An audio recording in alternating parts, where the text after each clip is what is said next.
I told you that you needed a wife."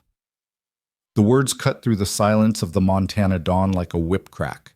Jonas Kincaid stood in his doorway, unshaven and hollow-eyed, holding the 3-day-old daughter who'd cost him everything. The woman marching up his dirt path wore a traveling dress thick with dust and carried a clipboard like a weapon. Tessa Breyer, the matchmaker from Helena, had arrived uninvited, and she wasn't leaving until she'd fixed what grief had broken. But neither of them knew the truth yet. Some matches can't be made on paper. They have to be survived first. Before we begin, I invite you to stay with me until the very end of this story, and please comment below with the city you're watching from. I want to see just how far this tale of second chances and stubborn hearts can travel. The Montana Territory stretched wide and unforgiving beneath the April sky, all sage and wind and silence. The Kincaid Ranch sat at the edge of it like a scar, fences that needed mending, a barn door hanging crooked, and a house that smelled of ash, sour milk, and something darker. Grief, maybe. Or the residue of hope burned down to nothing. Jonas Kincaid hadn't slept in 72 hours.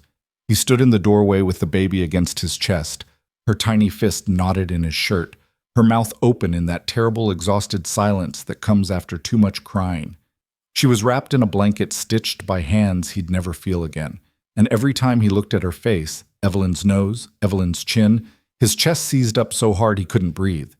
He should have named her by now. People had asked. The preacher had asked.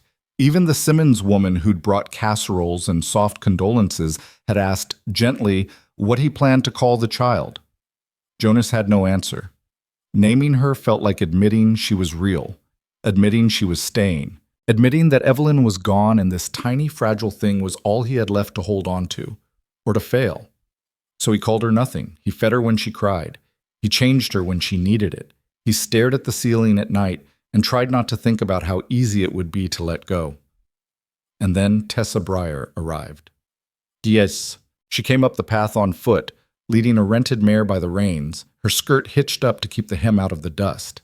She was younger than he'd expected, maybe 30, maybe less, with dark hair pinned back in a no-nonsense bun and a jaw set like she was walking into a fight she intended to win. Jonas recognized her immediately. The matchmaker. The woman who'd sent him 3 letters over the winter, each one more insistent than the last. "You need help, Mr. Kincaid. A ranch this size, a baby on the way. You can't do it alone. Let me find you someone suitable." He'd ignored everyone.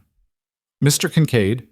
She stopped at the bottom of the porch steps, tilted her head, and looked him over with the kind of brutal assessment usually reserved for livestock. "You look like hell." Jonas blinked. "Excuse me?" "I said you look like hell." She tied the mare to the post, brushed the dust from her gloves, and climbed the steps without invitation. "When did you last eat? Sleep? Change your shirt?" Her eyes flicked to the baby, and something in her expression softened, just barely. "When did she last eat?" "She's fine. She's listless." Tessa stepped closer, and Jonas instinctively shifted the baby away. The matchmaker raised one eyebrow. "I'm not here to take her from you, Mr. Kincaid. I'm here because you sent me a letter 6 months ago asking for help, and then you went silent. So I came to see why." "I didn't ask you to come." "No, you just asked me to find you a wife, then stopped answering when your situation changed." Her voice was sharp, but not unkind. "I don't leave cases unfinished, and from the look of things, you need me now more than ever." Jonas felt something crack open inside him, something raw and too close to the surface. "I don't need a wife," he bit out. "I need someone who can keep the house running and help with the baby until I can manage on my own. That's all." Tessa's gaze was steady. "Then you need a caretaker."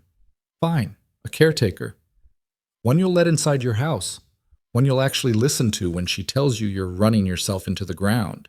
She gestured at the porch, the sagging rail, the door hanging half open. "One who can work miracles, apparently." Jonas's jaw tightened.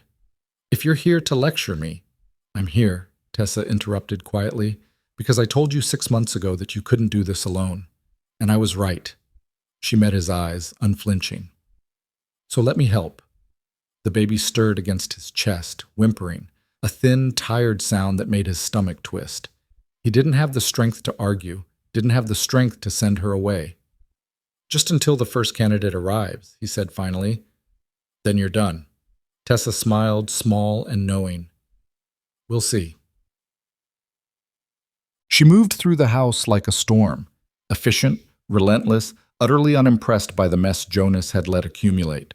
Dishes piled in the basin, laundry heaped in corners, the stove cold, the pantry half bare, the air thick with the smell of neglect. "Jesus, Mary, and Joseph," Tessa muttered, tying an apron around her waist. "You've been living like this for 3 days?" "I've been managing." "You've been drowning." She rolled up her sleeves and pointed at the rocking chair by the fire. "Sit. Feed her. I'll handle the rest." Jonas wanted to argue, wanted to tell her he didn't need some stranger barging into his life, rearranging his kitchen, making him feel like a failure in his own home. But the baby was fussing again, her little face scrunching up in that pre-cry grimace he'd come to dread, and he was so goddamn tired.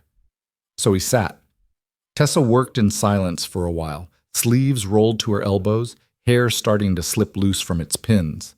She washed dishes, swept the floor, built up the fire until the room finally started to feel warm again. Every so often, she glanced over at Jonas, at the way he held the baby like she might shatter, at the exhaustion carved into every line of his face. "She have a name yet?" Tessa asked, scrubbing a pot with more force than necessary. Jonas didn't answer. "Mr. Kincaid?" "Not yet." Tessa paused, hands stilling in the soapy water. She looked at him for a long moment, something unreadable in her eyes. Then she went back to scrubbing. "Well, she'll need one eventually." "I know that." "Just making sure." The silence stretched between them, broken only by the crackle of the fire and the baby's soft, uneven breathing. Jonas stared down at the tiny face against his chest, those dark eyes that saw too much, that little mouth that trembled even in sleep, and felt the weight of it all pressing down on him like a mountain. He didn't know how to do this. Didn't know how to be a father without Evelyn beside him. Didn't know how to love something this small and breakable without being crushed by the terror of losing it. And he sure as hell didn't know what to do with the stubborn woman currently taking over his kitchen like she owned the place. By the time the sun set, the house looked and smelled like a different place. The dishes were clean, the floor was swept. There was soup simmering on the stove and bread wrapped in cloth on the table. Tessa had even managed to locate a basin and some clean linens, which she'd set up in the corner for the baby's next washing. Jonas sat in the rocking chair watching her move and felt something uncomfortably close to gratitude. "You didn't have to do all this," he said quietly. Tessa glanced over her shoulder, tucking a loose strand of hair behind her ear. "Yes, I did. You wouldn't have." "I would have managed." "Maybe." She ladled soup into 2 bowls, brought one over to him. "But you don't have to manage alone anymore. Not tonight, anyway." Jonas took the bowl, balanced it on the arm of the chair. The baby was asleep against his chest, her tiny body rising and falling with each breath. He should put her down, should eat, should do something other than sit here like a man carved from stone. But he couldn't move, couldn't let go. Tessa sat down across from him, bowl in her lap, and ate without speaking. The firelight played across her face, tired lines around her eyes, a smudge of flour on her cheek, hands that looked too delicate for the work she'd just done. She wasn't beautiful, exactly. But there was something about her, something solid and unshakable, that made Jonas feel less alone than he had in days. "Why'd you really come?" he asked after a while. Tessa looked up, spoon halfway to her mouth. "I told you, I don't leave cases unfinished." "That's not a reason. That's an excuse." She set the spoon down slowly, her expression unreadable. "You want the truth?" "Wouldn't have asked otherwise." Tessa leaned back in her chair, arms crossed, firelight flickering in her eyes. "I came because I read your letters, Mr. Kincaid. All of them. The ones you sent me asking for help, and the ones you didn't send after your wife died." She paused. "I know what it looks like when someone's drowning, and I wasn't going to let you go under without at least trying to throw you a rope." Jonas's throat tightened. "You don't know me." "No," Tessa agreed quietly, "but I know grief. And I know what it does to people when they try to carry it alone." Something in her voice, something raw and too familiar, made Jonas look at her more closely. There was a story there, a wound that hadn't quite healed, He wanted to ask, wanted to press, but the baby shifted against him and he lost his nerve. "The first candidate arrives in 3 days," Tessa said, picking up her spoon again. "Mrs. Helen Cartwright, widow, 42, experience running a household. She'll be perfect for what you need." Jonas nodded, even though the thought of another woman in this house, a stranger, trying to fill Evelyn's space, made his chest ache. "And until then?" he asked. Tessa met his eyes, steady and sure. "Until then, you've got me." The first night was the hardest. The baby woke every 2 hours screaming, thin, desperate wails that echoed through the house like a living thing. Jonas stumbled out of bed each time, fumbling with bottles and blankets, his hands shaking with exhaustion. He tried rocking her, tried singing, though his voice cracked and broke, tried everything he could think of, and nothing worked. Around 3 in the morning, Tessa appeared in the doorway, wrapped in a shawl, hair loose around her shoulders. "Give her to me," she said quietly. Jonas looked up, bleary and defeated. "I can handle it." "I know you can, but you don't have to." She crossed the room, held out her arms. "Please." He hesitated, pride and grief warring in his chest, then finally, carefully, passed the baby over. Tessa cradled her against her shoulder, one hand supporting the tiny head, the other rubbing slow circles on her back. And then she started to hum. It wasn't a lullaby Jonas recognized, something low and soft and wordless, more feeling than melody. The baby's cries stuttered, hiccuped, then slowly, impossibly began to quiet. Tessa kept humming, kept swaying, kept moving in that gentle rhythm until the little body finally relaxed, tiny fist uncurling against her collarbone. Jonas stared. "How did you—" "I don't know," Tessa admitted, voice barely a whisper. "I just tried." She looked down at the baby, and something in her expression cracked open, something tender and aching that she quickly tried to hide. But Jonas saw it, saw the way her hand trembled slightly as she brushed the baby's dark hair, saw the way her eyes glistened in the lamplight. "You're scared of her," he said quietly. Tessa's gaze snapped up. "I'm terrified of her. I've never—" She broke off, swallowed hard. "I've never held a baby before, Mr. Kincaid. Not once. I have no idea what I'm doing. Could have fooled me." "Well," Tessa looked back down at the sleeping child, a small, uncertain smile tugging at her mouth. "Maybe she's just too tired to complain." Jonas felt something shift in his chest, something he couldn't name, didn't want to examine too closely. He watched Tessa stand there in the lamplight, holding his daughter like she was made of glass, and realized with a strange, distant clarity that this woman, this stubborn, complicated stranger, was the first person to make the baby stop crying in 3 days. "Thank you," he said roughly. Tessa glanced up, surprised. "For what?" "For staying." Her expression softened. "You're welcome." The days blurred together after that, a strange, exhausting rhythm of bottles and laundry and brief, stolen moments of rest. Tessa moved through the house like she'd always been there, finding routines where Jonas had only seen chaos. She woke before dawn to stoke the fire. She cooked meals that actually tasted like food.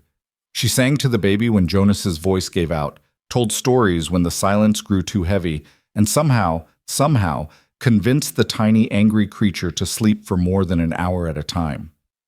Jonas watched her and tried not to feel grateful, tried not to notice the way she laughed when the baby grabbed her finger, or the way she looked at sunrise with something like wonder, or the way she never once asked him about Evelyn.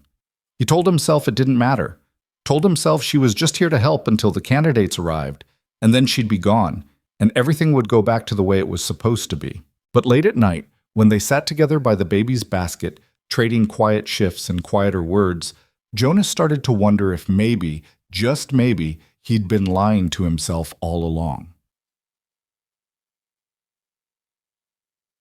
Mrs. Helen Cartwright arrived on a Tuesday morning, punctual and efficient, with a carpetbag in one hand and a letter of introduction in the other. She was exactly what Jonas had asked for, experienced, capable, utterly uninterested in romance. She walked through the house with a critical eye, nodding at Tessa's work, asking practical questions about the baby's schedule and the ranch's needs. She was perfect. Jonas hated her on sight. Not because she'd done anything wrong, she hadn't, but because when she held the baby, the little one started crying immediately, and when Tessa stepped forward to help, Mrs. Cartwright waved her off with a brisk, "I've raised 4 children, Miss Breyer. I know what I'm doing." Except she didn't. Not with this baby. Not with his daughter. The baby cried for an hour straight. Mrs. Cartwright tried bottles, blankets, rocking, singing, everything in her considerable repertoire. Nothing worked. Finally, red-faced and clearly frustrated, she handed the baby back to Jonas. "She's colicky," Mrs. Cartwright said firmly. "It'll pass in time. You just have to be firm with her."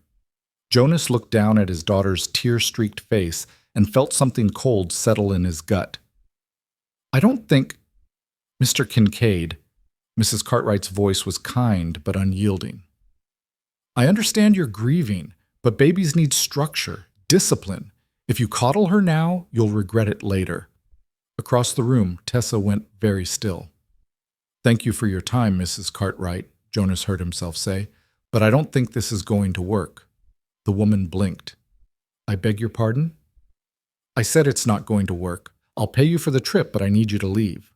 Mrs. Cartwright's mouth tightened. She glanced at Tessa, who was suddenly very interested in folding laundry, then back at Jonas. "I see. Well, good luck, Mr. Kincaid. You're going to need it." She swept out of the house with her dignity intact and her carpet bag swinging, leaving Jonas standing in the middle of his parlor, holding a screaming baby and wondering what the hell he'd just done. Tessa crossed the room without a word, took the baby from his arms, and started humming that same low, wordless melody. Within minutes, the crying stopped. Jonas sank into a chair and buried his face in his hands.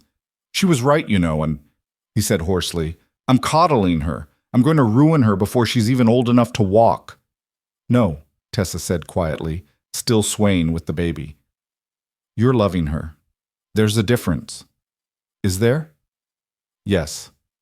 She looked at him, eyes fierce. "Mrs. Cartwright was wrong, Jonas. Your daughter doesn't need discipline. She needs you. She needs to know you're not going anywhere, no matter how hard it gets." Jonas's throat closed. "What if I can't do that?" "You're already doing it." Tessa sat down across from him, the baby settling against her shoulder. "Every time you get up in the middle of the night, every time you hold her, even though it hurts, every time you choose to stay, that's you not going anywhere." He wanted to believe her. Gods, he wanted to believe her. But the fear was too big, too sharp, too close to the surface. "I can't lose her," he whispered.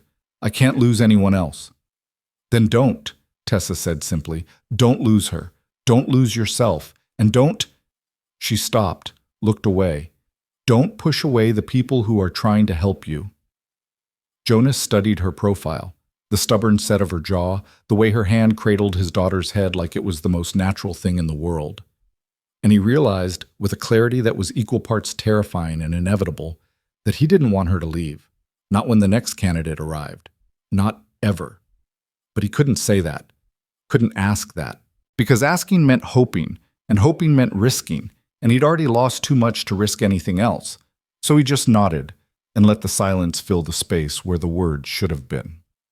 The second candidate was worse. Miss Louisa Fairchild arrived in a cloud of perfume and affected charm, all batting eyelashes and breathless compliments about the rustic charm of the ranch. She cooed over the baby. "Oh, what a darling little thing," and made a great show of offering to help with supper, then spent the entire meal talking about herself. Her finishing school. Her friends in San Francisco. Her very impressive needlework. Tessa watched from the corner, arms crossed, expression unreadable. Jonas watched Tessa watching and felt something uncomfortably close to amusement. When Miss Fairchild finally left, claiming a headache and a need for more refined accommodations, Tessa let out a long, slow breath. "Well," she said dryly, "she was something." "Something," Jonas agreed. "I don't think she's ever been within 50 feet of a working ranch in her entire life." "Probably not. And I'm fairly certain she thought the baby was a prop for her grand romantic fantasy about life on the frontier." Jonas snorted. an actual genuine sound of laughter that surprised them both. That obvious? Painfully, Tessa shook her head, a smile tugging at her mouth. I'm sorry, Jonas. I should have screened her better. It's fine. It's not fine. You need someone who actually fits here. Someone who understands what this life is really like. She paused, glanced at him sideways. Someone who's not afraid of hard work or a little heartbreak. Jonas's chest tightened. Tessa, there's one more coming, she interrupted quickly. Miss Caroline Brennan. She arrives tomorrow. She's young, but steady, practical. I think she might be the one. Right, Jonas said, even though the words felt wrong in his mouth. The one. But Miss Caroline Brennan didn't arrive the next day, or the day after that. A telegram came instead, brief and apologetic. Engaged to local blacksmith. Deepest regrets. CB. Tessa read it aloud in the kitchen, her voice flat, her hands trembling slightly as she set the paper down. Well, that's it then. I'm out of candidates. Jonas stood by the window, staring out at the yard. The baby slept in her basket by the fire, tiny fists curled against her chest. The house was warm, clean, almost comfortable, and he didn't want it to change. Maybe that's for the best, he said quietly. Tessa looked up sharply. What? I said maybe it's for the best. He turned to face her, jaw tight.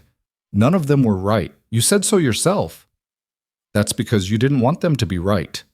Her voice was rising now, frustration bleeding through. You're not actually looking for help, Jonas. You're looking for someone who can measure up to a ghost, and that's never going to happen. The words hit like a slap. Jonas felt his temper flare, hot and defensive and ugly. You don't know what you're talking about. Don't I? Tessa crossed her arms, eyes blazing. I've watched you send away 3 perfectly good women because none of them reminded you enough of Evelyn, because none of them made you feel like you weren't betraying her by moving on. That's not... It is. Tessa's voice cracked. And the worst part is, you're so buried in grief you can't even see what's right in front of you. Jonas's heart pounded. And what's that? Me. The word hung in the air between them, raw and vulnerable. I'm right in front of you, Jonas. I've been here for 2 weeks. I've held your daughter. I've kept your house. I've sat with you in the dark and listened to you breathe and tried not to hope that maybe you'd see me as more than just a convenient solution. The silence was deafening. Jonas stared at her, at the tears shining in her eyes, at the way her hands shook, at the naked honesty on her face, and felt the ground shift beneath him. Tessa, he started, but he didn't know how to finish. She wiped her eyes roughly, turned away. Forget it. Forget I said anything. I'll leave in the morning. You can find someone else, someone who won't make things complicated. I don't want someone else. The words came out raw, unplanned. Tessa froze. What? Jonas crossed the room slowly, stopped just behind her. I said, I don't want someone else. I want... He broke off, swallowed hard. I don't know what I want, Tessa. I don't know how to do this, but I know I don't want you to leave. She turned, eyes searching his face. Why? Because the baby stops crying when you hold her. Because the house feels like a home again when you're in it. Because His voice cracked. Because I wake up in the middle of the night, and the first thing I think about is whether you're still here. Tessa's breath hitched.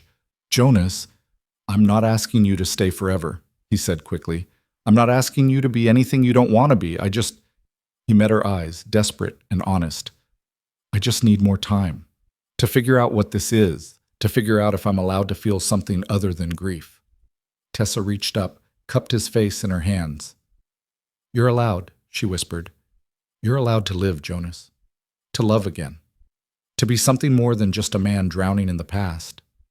He closed his eyes, leaned into her touch, and for the first time in weeks, let himself feel it. The warmth, the hope, the terrifying possibility of something new. Stay, he said roughly. Please. Tessa smiled through her tears. Okay. They didn't talk about what had happened, didn't label it or examine it or try to make sense of the shift between them. They just kept living, day by day, moment by moment, finding a rhythm that felt less like survival and more like something real. Tessa taught Jonas how to make the baby laugh. Jonas taught Tessa how to mend fences and read the weather. They traded stories by the fire, traded shifts by the baby's basket, traded glances that lingered just a little too long. And slowly, carefully, Jonas started to realize that maybe, just maybe, he wasn't betraying Evelyn by letting someone else in. Maybe loving again wasn't about replacement or forgetting. Maybe it was about having the courage to keep living even when the grief tried to pull him under. The baby still didn't have a name, but she had two people who loved her. And for now, that was enough. It was Tessa who found the letters. She'd been looking for thread, something to mend the tear in Jonas's work shirt, and had opened the wrong drawer in his bedroom bureau. Inside, beneath a stack of folded handkerchiefs, was a battered tin box tied shut with twine. She should have closed the drawer, should have walked away. But something about the box, something about the careful way it had been hidden, made her hesitate. Just a quick look, she told herself, just to see what it is. She untied the twine, lifted the lid, and found the letters. Dozens of them, written in a cramped, careful hand on cheap paper. Some were addressed to Evelyn. Some were addressed to no one at all. And one, crumpled and tear-stained, was dated 3 days after the baby's birth. Tessa knew she shouldn't read them, knew it was a violation of the trust Jonas had placed in her. But her hands were already unfolding the first page, her eyes already tracing the words. And by the time she realized what she was doing, it was too late to stop. My dearest Evelyn, the doctor says you're doing well, but I can see the truth in your eyes. You're tired, so tired, and I don't know how to make it better. I keep thinking about the day we met. Do you remember? You were trying to fix that wagon wheel all by yourself, cursing like a mule skinner, and I thought you were the most stubborn, beautiful thing I'd ever seen. I still think that. Even now, when you're pale and aching and telling me not to worry, especially now. I don't know how to be a father, Evie. I don't know how to hold something so small and not break it. But I'll learn. I swear I'll learn. Just stay with me. Please.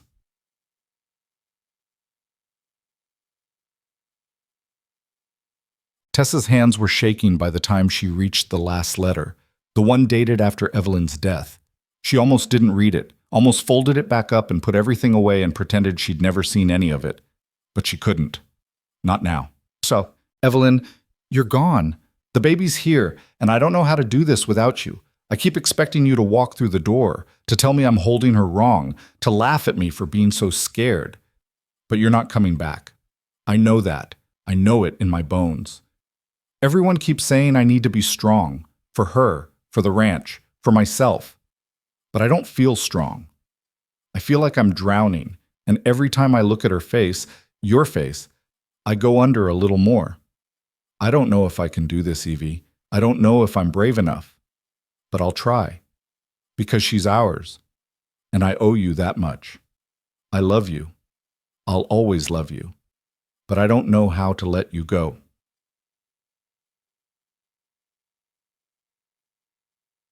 What the hell do you think you're doing? Tessa jumped, the letter slipping from her fingers. Jonas stood in the doorway, face white with fury, eyes burning. I was looking for thread, she stammered. I didn't mean... You didn't mean... His voice was low, shaking. You went through my things. You read my private letters. You... He broke off, jaw clenched so tight it looked painful. Get out! Jonas? Get out! Tessa's eyes filled with tears. I'm sorry. I'm so sorry. You just wanted to pry into a life you'll never understand. Jonas crossed the room, snatched the box from her hands. You wanted to see the man I used to be before everything fell apart. Well, congratulations. You found him. And now you know the truth. I'm not worth saving. That's not... It is. His voice cracked. I couldn't save her, Tessa. I couldn't keep her alive. And I sure as hell can't keep you from leaving once you realize what a God's damned mess I am. Tessa stepped forward, caught his wrist. I already know what a mess you are, she said fiercely. I've known since the day I arrived, and I'm still here. Jonas pulled away, turning his back to her. Why? Because I came west after I lost everyone too. The words came out raw, unguarded. My parents died of fever when I was 16. My sister drowned the summer after. I was alone for years, Jonas, completely alone. And I learned the hard way that drowning by yourself doesn't make you brave. It just makes you lonely. He turned slowly, eyes red-rimmed. So what? You saw me drowning and decided to jump in after me? No, Tessa said quietly. I saw you drowning and decided to throw you a rope. Because I know what it's like to need one and not have anyone there to catch it. The silence stretched between them, thick with grief and anger and something too complicated to name. Jonas stared at her, this stubborn woman who'd invaded his life and refused to leave even when he'd tried to push her away, and felt something inside him finally break. I'm terrified, he whispered, every single day, that I'll fail her the way I failed Evelyn, that I'll love her and lose her and have nothing left. Then don't love her alone. Tessa stepped closer, voice shaking. Let me help. Let me be here. Let me share the weight before it crushes you. Jonas closed his eyes, and for the first time since Evelyn died, let himself feel it. The grief, the fear, the desperate, aching need for someone to tell him he wasn't doing this wrong. I don't know how, he said hoarsely.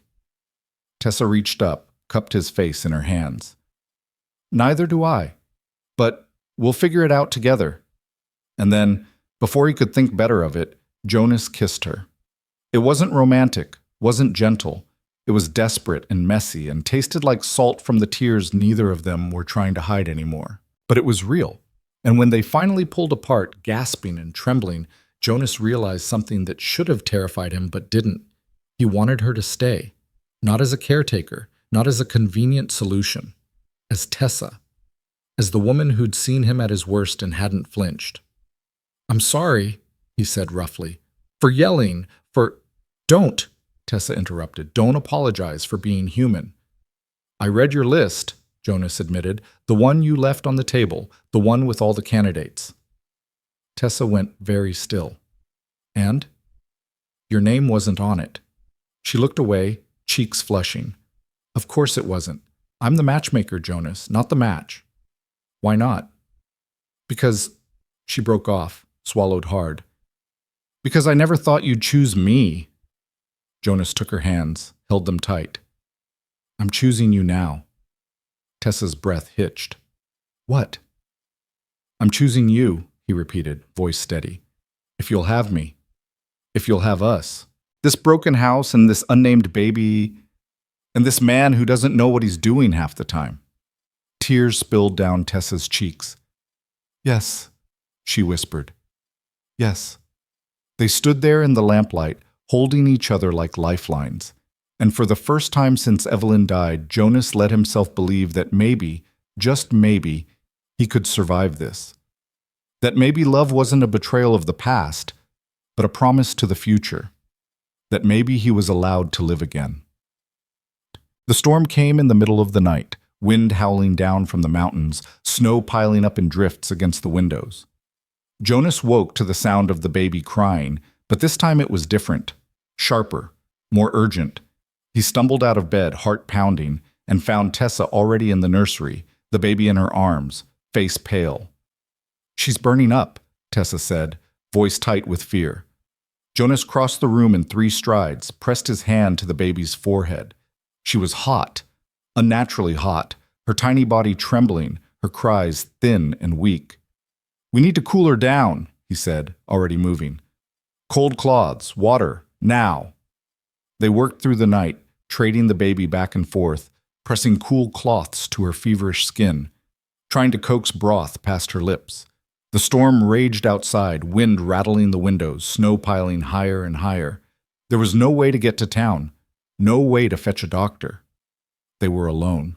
She's not getting better, Tessa whispered around 3 a.m, voice breaking.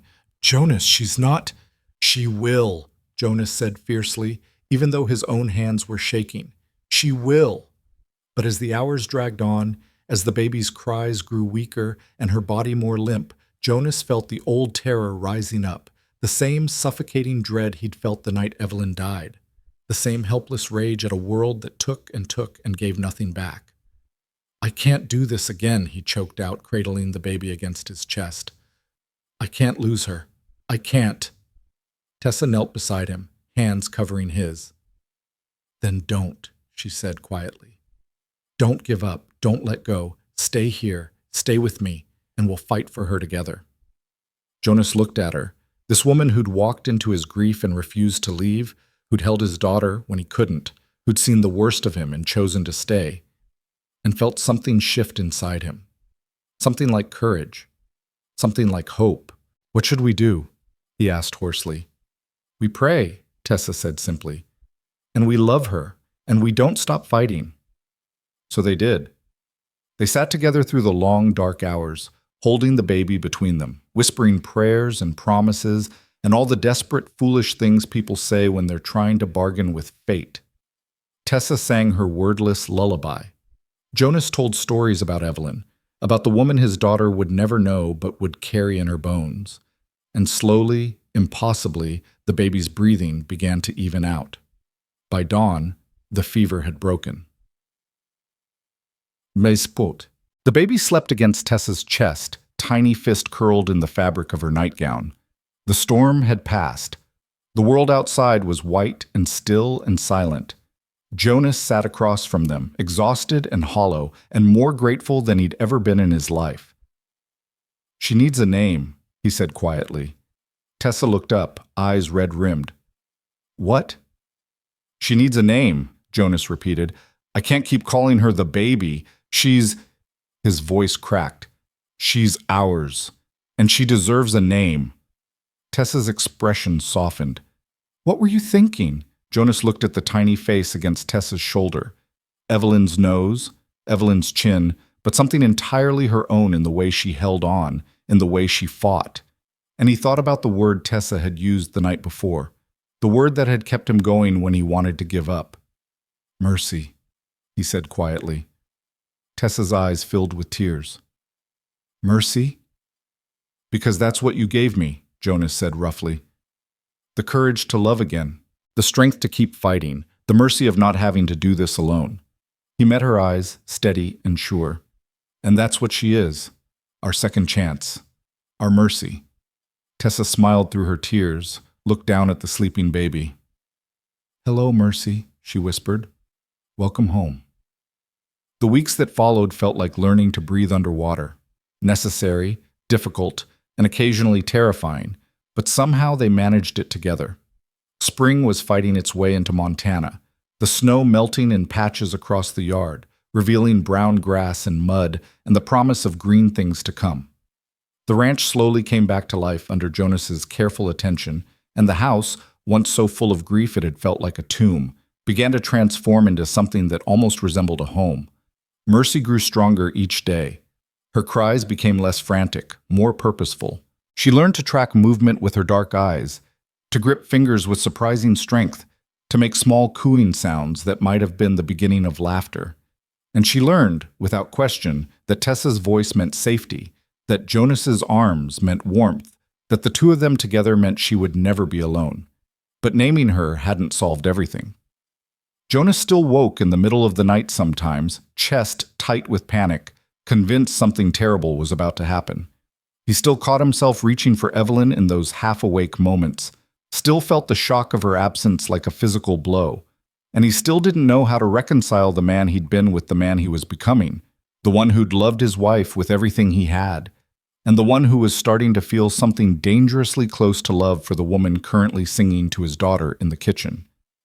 Tessa never pushed, never asked for promises or definitions or any of the things Jonas knew she probably deserved. She just kept showing up, every morning, every night, every moment in between, solid and steady and utterly unshakable. She kept the house running, kept Mercy fed and content, kept Jonas from drowning in the dark. And slowly, carefully, she made space for herself in the life they were building. It was Tessa who suggested they clean out Evelyn's things. Jonas had been avoiding the task for months, couldn't bring himself to touch the dresses hanging in the wardrobe, the hairbrush still tangled with dark strands, the small collection of books on the bedside table with their pages dog-eared and worn. Evelyn's presence still lingered in that room like a ghost, and Jonas had been content to leave it that way, to pretend she might walk through the door at any moment. But Tessa saw the way he tensed every time he passed the bedroom, saw the way he avoided looking at the wardrobe, the way his jaw tightened when Mercy made a sound that reminded him too much of her mother. And one morning, over coffee and the quiet sounds of Mercy fussing in her basket, she spoke the words he'd been dreading. "We should go through Evelyn's things," she said quietly. "Not to forget her, just to make room." Jonas's hands tightened around his mug. I know," Tessa interrupted gently. "But keeping everything exactly as it was isn't helping you, Jonas. It's just keeping you stuck." He wanted to argue, wanted to tell her she didn't understand, that she had no right to suggest dismantling the last physical traces of the woman he'd loved. But the truth was, she was right. The shrine he'd built in that bedroom wasn't honoring Evelyn's memory. It was suffocating him. And if he was going to have any hope of moving forward, he needed to let go. "Will you help me?" he asked roughly. Tessa reached across the table, covered his hand with hers. "Of course." They started that afternoon with Mercy sleeping peacefully in her basket and sunlight streaming through the windows. Tessa moved through the room with quiet efficiency, folding dresses and wrapping dishes and setting aside the things Jonas might want to keep. She didn't comment on the tears that slipped down his face as he held Evelyn's wedding dress, didn't press when he spent 20 minutes just staring at a bottle of lavender water, didn't do anything except stay close and remind him, without words, that he wasn't doing this alone. "What should I do with these?" Tessa asked, holding up a stack of letters tied with ribbon. Jonas looked over, recognized his own handwriting. The letters he'd sent Evelyn during their courtship, clumsy declarations of affection written by a younger, more hopeful version of himself. He almost told Tessa to throw them away, almost said they belonged to a different life, a different man. But then he thought of Mercy, growing up without a mother, without stories or proof of the love that had brought her into this world, and he realized those letters weren't just his past. They were her history. "Save them," he said quietly, "for Mercy, so she can know who her mother was, who we were." Tessa's eyes softened. "That's good, Jonas. That's really good." They worked until sunset, filling boxes and trunk and making decisions about what to keep, what to donate, what to pass on to Evelyn's family back east. By the time they finished, the room looked different, emptier, but also somehow lighter. The wardrobe held Jonas's clothes and some of Tessa's practical dresses. The bedside table held a new stack of books. And on the dresser, in a place of honor, sat a single photograph of Evelyn holding Jonas's hand on their wedding day. Not erased, just remembered. Jonas stood in the doorway, looking at the room that was no longer a shrine, and felt something inside him finally start to ease. "Thank you," he said hoarsely. Tessa stepped beside him, Mercy sleeping against her shoulder. "You did the hard part. We did it together." She smiled, small and sad and somehow hopeful. "Yeah, we did." That night, for the first time since Evelyn died, Jonas slept through until dawn. The first real test came when Marjorie Simmons stopped by unannounced on a Tuesday morning, carrying a basket of eggs and a head full of questions she was barely pretending to hide. Marjorie was the closest thing the valley had to a town gossip, a well-meaning woman with too much time on her hands and an insatiable curiosity about other people's business. She'd been one of the few neighbors to check on Jonas after Evelyn's death, bringing food and condolences and thinly veiled attempts to assess his mental state. And now, seeing smoke rising from the Kincaid chimney and laundry hanging on the line, she'd clearly decided it was time for a visit. Tessa answered the door with Mercy on her hip, flour dusting her apron, and a polite but guarded smile on her face. "Mrs. Simmons," she said carefully, "what a lovely surprise." Marjorie's eyes swept over Tessa with the precision of a military scout, taking in the domestic scene, the baby, the unmistakable air of a woman who belonged in this house. "Miss Breyer, isn't it? The matchmaker." "That's right. Still here, I see." "I am." "And Mr. Kincaid?" Marjorie craned her neck, trying to see past Tessa into the house. "Is he well?" "He's mending fences in the south pasture," Tessa said evenly. "Would you like me to fetch him?" "Oh, no need to trouble him." Marjorie held out the basket, her smile sharp. "I just wanted to drop these off and see how the baby was faring, of course. Poor little thing, losing her mother so young." Mercy chose that moment to grab a fistful of Tessa's hair and tug, letting out a happy gurgle. Marjorie's eyebrows climbed toward her hairline. She seems attached to you, Marjorie observed. Children tend to attach to whoever feeds them, Tessa replied, keeping her voice light. Thank you for the eggs, Mrs. Simmons. I'm sure Jonas will appreciate them. I'm sure he will. Marjorie lingered on the porch, clearly hoping for an invitation inside, for gossip, for some confirmation of whatever scandalous theory was brewing in her mind. When none came, she sighed and adjusted her shawl. Well, do tell Mr. Kincaid I stopped by, and if he needs anything at all, he knows where to find me. I'll let him know. Tessa closed the door, leaned against it, and let out a long breath. Mercy blinked up at her, drool sliding down her chin, blissfully unaware of the social minefield they'd just navigated. Your father, Tessa informed the baby, is going to hear about this within the hour, and by tonight, the entire valley is going to think we're living in sin. Mercy blew a spit bubble. Glad you're not concerned. When Jonas came in for supper that evening, muddy and exhausted, Tessa was ready for him. Marjorie Simmons stopped by, she said without preamble, stirring the stew with more force than necessary. Jonas froze in the act of hanging his hat. What did she want? To bring eggs, and to confirm whatever suspicions she's been nursing about the scandalous arrangement happening under your roof. Jonas's jaw tightened. What did you tell her? Nothing, but it won't matter. Tessa turned to face him, arms crossed. By tomorrow, half the valley is going to think I'm your mistress, and the other half is going to think I'm taking advantage of a grieving widower. Either way, your reputation, and mine, are about to take a beating. Jonas crossed the room, stopped just in front of her. Do you care what they think? I care that you're going to have to deal with it, that people are going to look at you differently, talk about you behind your back, make assumptions about what's happening here. Let them. Tessa blinked. What? Let them talk, Jonas repeated, voice steady. Let them make their assumptions. I don't give a damn what Marjorie Simmons or anyone else thinks about my life. Jonas, you saved me, he said roughly. You saved Mercy. You've held this family together when I couldn't do it myself. And if people want to turn that into something ugly, that's their problem, not ours. Tessa's eyes burned. You're going to regret saying that when the preacher shows up to give you a lecture about morality. Then I'll tell him the same thing I'm telling you. Jonas reached out, tucked a loose strand of hair behind her ear. I don't care what anyone thinks. I only care that you're here. The words hung between them, heavier than a proposal, more binding than any vow. Tessa stared at him, this man who'd been so broken just weeks ago, who was somehow finding the strength to stand up for her, for them, for the fragile thing they were building together. Okay, she whispered. Okay. Jonas smiled, small and crooked and real. Okay.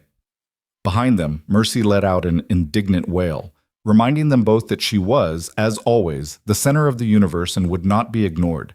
Tessa laughed, wiping her eyes, and went to pick her up. Your timing, she told the baby, is absolutely terrible. Mercy grabbed her nose in response. But the gossip did come, swift and merciless. Within days, Jonas noticed the change. The way neighbors who used to wave now pretended not to see him. The way conversations stopped when he walked into the general store. The way women he'd known for years suddenly found reasons to cross the street rather than acknowledge him. He'd expected it, had braced himself for it. But that didn't make it any easier. The worst came when Samuel Hayes, an old friend from Jonas's army days, stopped by the ranch one evening with a bottle of whiskey and a lecture Jonas hadn't asked for. You're making a mistake, Samuel said bluntly, pouring them both a generous measure. They sat on the porch, watching the sun sink toward the mountains, Mercy's soft snores drifting through the open window. That woman, Miss Breyer, she's got you twisted up, and you can't even see it. Jonas's fingers tightened around his glass. Tessa's helping me raise my daughter, that's all. That's not all, and you know it. Samuel leaned forward, voice dropping. Jonas, I know you're grieving, I know you're lonely, but taking up with the matchmaker, the woman you hired to find you a wife, before Evelyn's even cold in the ground, people are talking, and not kindly. Let them talk. It's not that simple. You've got a daughter to think about now. What kind of life is she going to have if her father's got a reputation as a man who can't control himself around the help? Jonas went very still. Watch yourself, Samuel. I'm trying to help you, goddammit. Samuel drained his glass, refilled it. You want to marry the woman? Fine. Do it properly, make it legal. Give her your name and put an end to the speculation. But this, whatever this is, it's going to ruin you both. And if I'm not ready to marry her, then send her away, Samuel said flatly. Find a real housekeeper, someone older, plainer, someone who won't make people think you've forgotten your wife existed. Jonas stood slowly, his chair scraping against the porch boards. Get out. Samuel blinked. What? I said get out. Jonas's voice was low, deadly calm. Take your whiskey and your opinions and get the hell off my property. Jonas, now. Samuel stood, jaw tight, and headed for his horse without another word.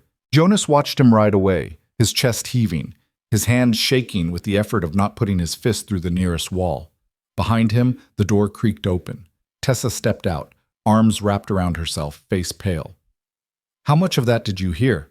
Jonas asked without turning around. Enough. I'm sorry. For what? Defending me? Tessa moved to stand beside him, her shoulder just barely brushing his. You didn't have to do that. Yes, I did. Jonas turned to face her, jaw set. Samuel's not wrong about one thing, though. We need to make a decision about what this is, about what we are. Tessa's breath caught. Jonas, I'm not ready to marry you, he said bluntly. I wish I was. I wish I could just move on the way everyone seems to think I should. But I can't. Not yet.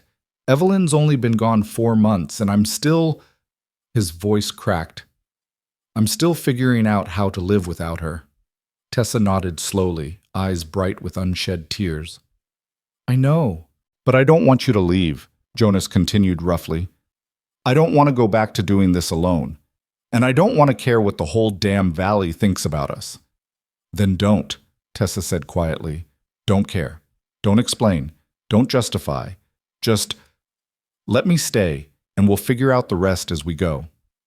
Jonas searched her face, looking for doubt, for resentment, for any sign that she was tired of waiting for him to catch up to what his heart already knew.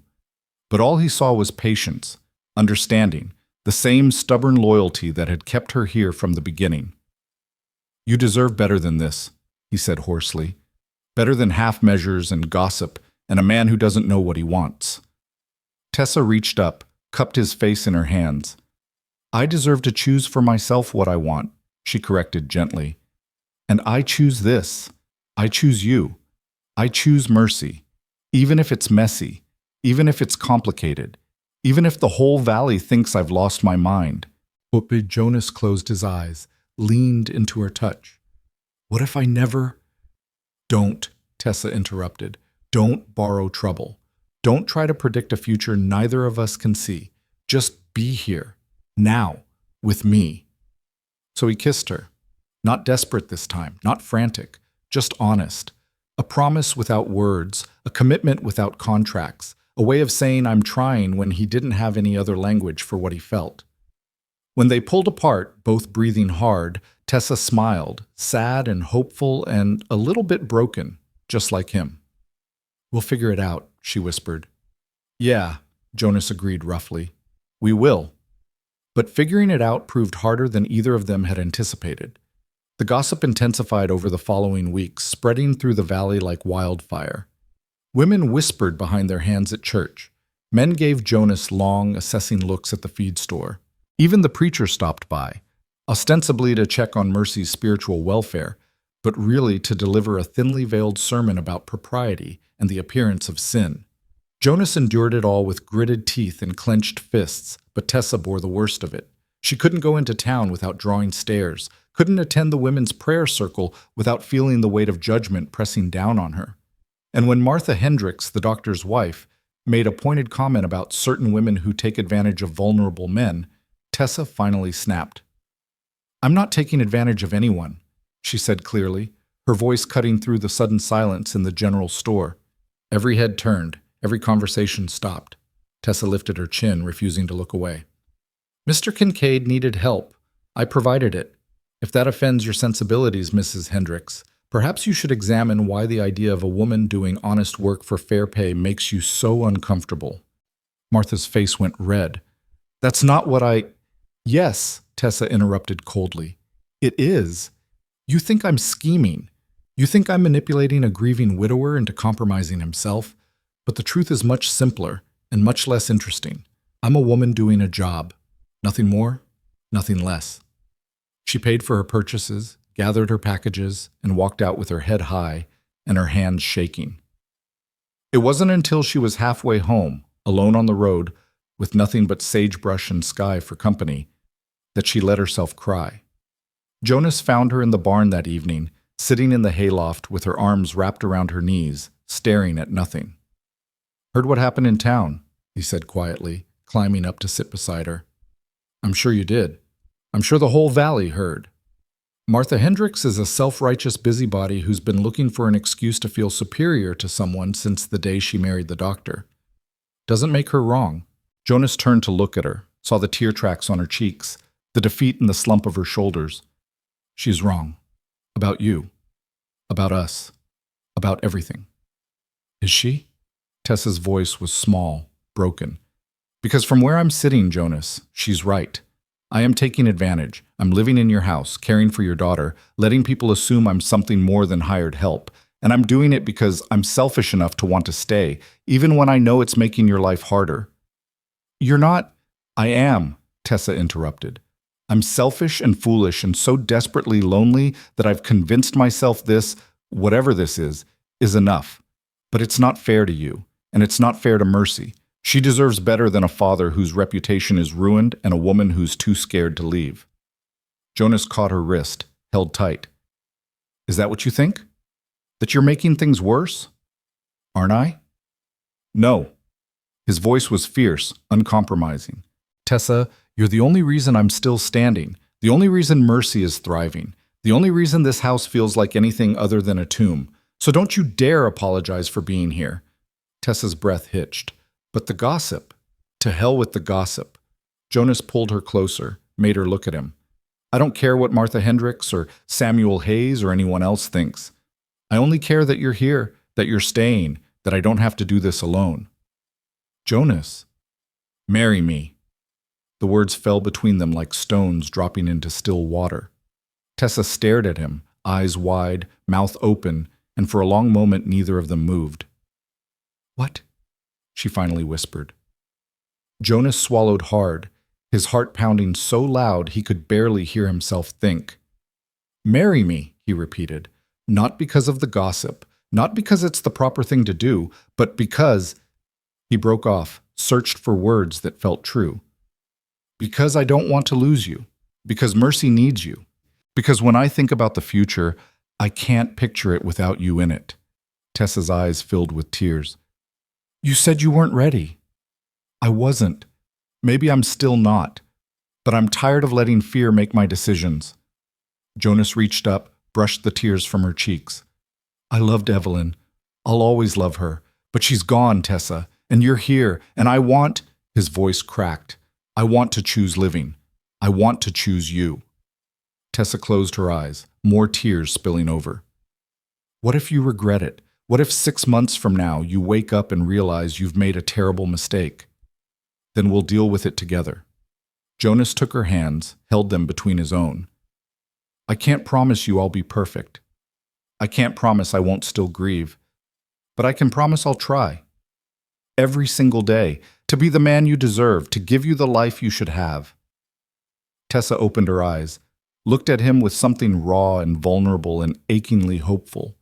"I don't need perfect, Jonas. I just need you." "Is that a yes?" She laughed through her tears, the sound bright and broken. "You're proposing in a barn." "I'm proposing in a barn. There's hay in my hair. There's hay in your hair. And you don't even have a ring. I'll get you a ring." Tessa looked at him for a long moment, this man who'd been so broken, so lost, who was somehow finding the courage to try again. And she realized that she'd been waiting for this moment since the day she'd arrived, since she'd first held Mercy, since she'd first seen the grief in Jonas's eyes and known, without question, that she wanted to help carry it. "Yes," she whispered. Yes, I'll marry you. Jonas pulled her close, buried his face in her hair, and for the first time in months, let himself believe that maybe, just maybe, he was allowed to be happy again. They set the date for 3 weeks later, enough time to post the banns, to make arrangements, to give Jonas a chance to second-guess himself if he needed to. But he didn't. Once the decision was made, he moved forward with a quiet determination that surprised them both. He rode into town and bought Tessa a simple gold band from the jeweler. He spoke to the preacher, arranged for a small ceremony at the ranch. He wrote to Evelyn's family back east, explaining the situation with as much honesty as he could manage, knowing they might not understand but hoping they'd forgive him anyway. And he told Mercy, even though she was too young to understand, because it felt important to say the words out loud. Her name is Tessa, Jonas murmured one night, holding Mercy against his chest while Tessa slept in the next room. She's going to be your mother now. Not the same as Evelyn. No one could be. But someone who loves you just as much. Someone who'll teach you to be strong and stubborn and impossibly brave. Someone who'll stay. Mercy blinked up at him, solemn and trusting, and Jonas felt his throat close. I'm going to try to be better, he told her quietly. For you. For her.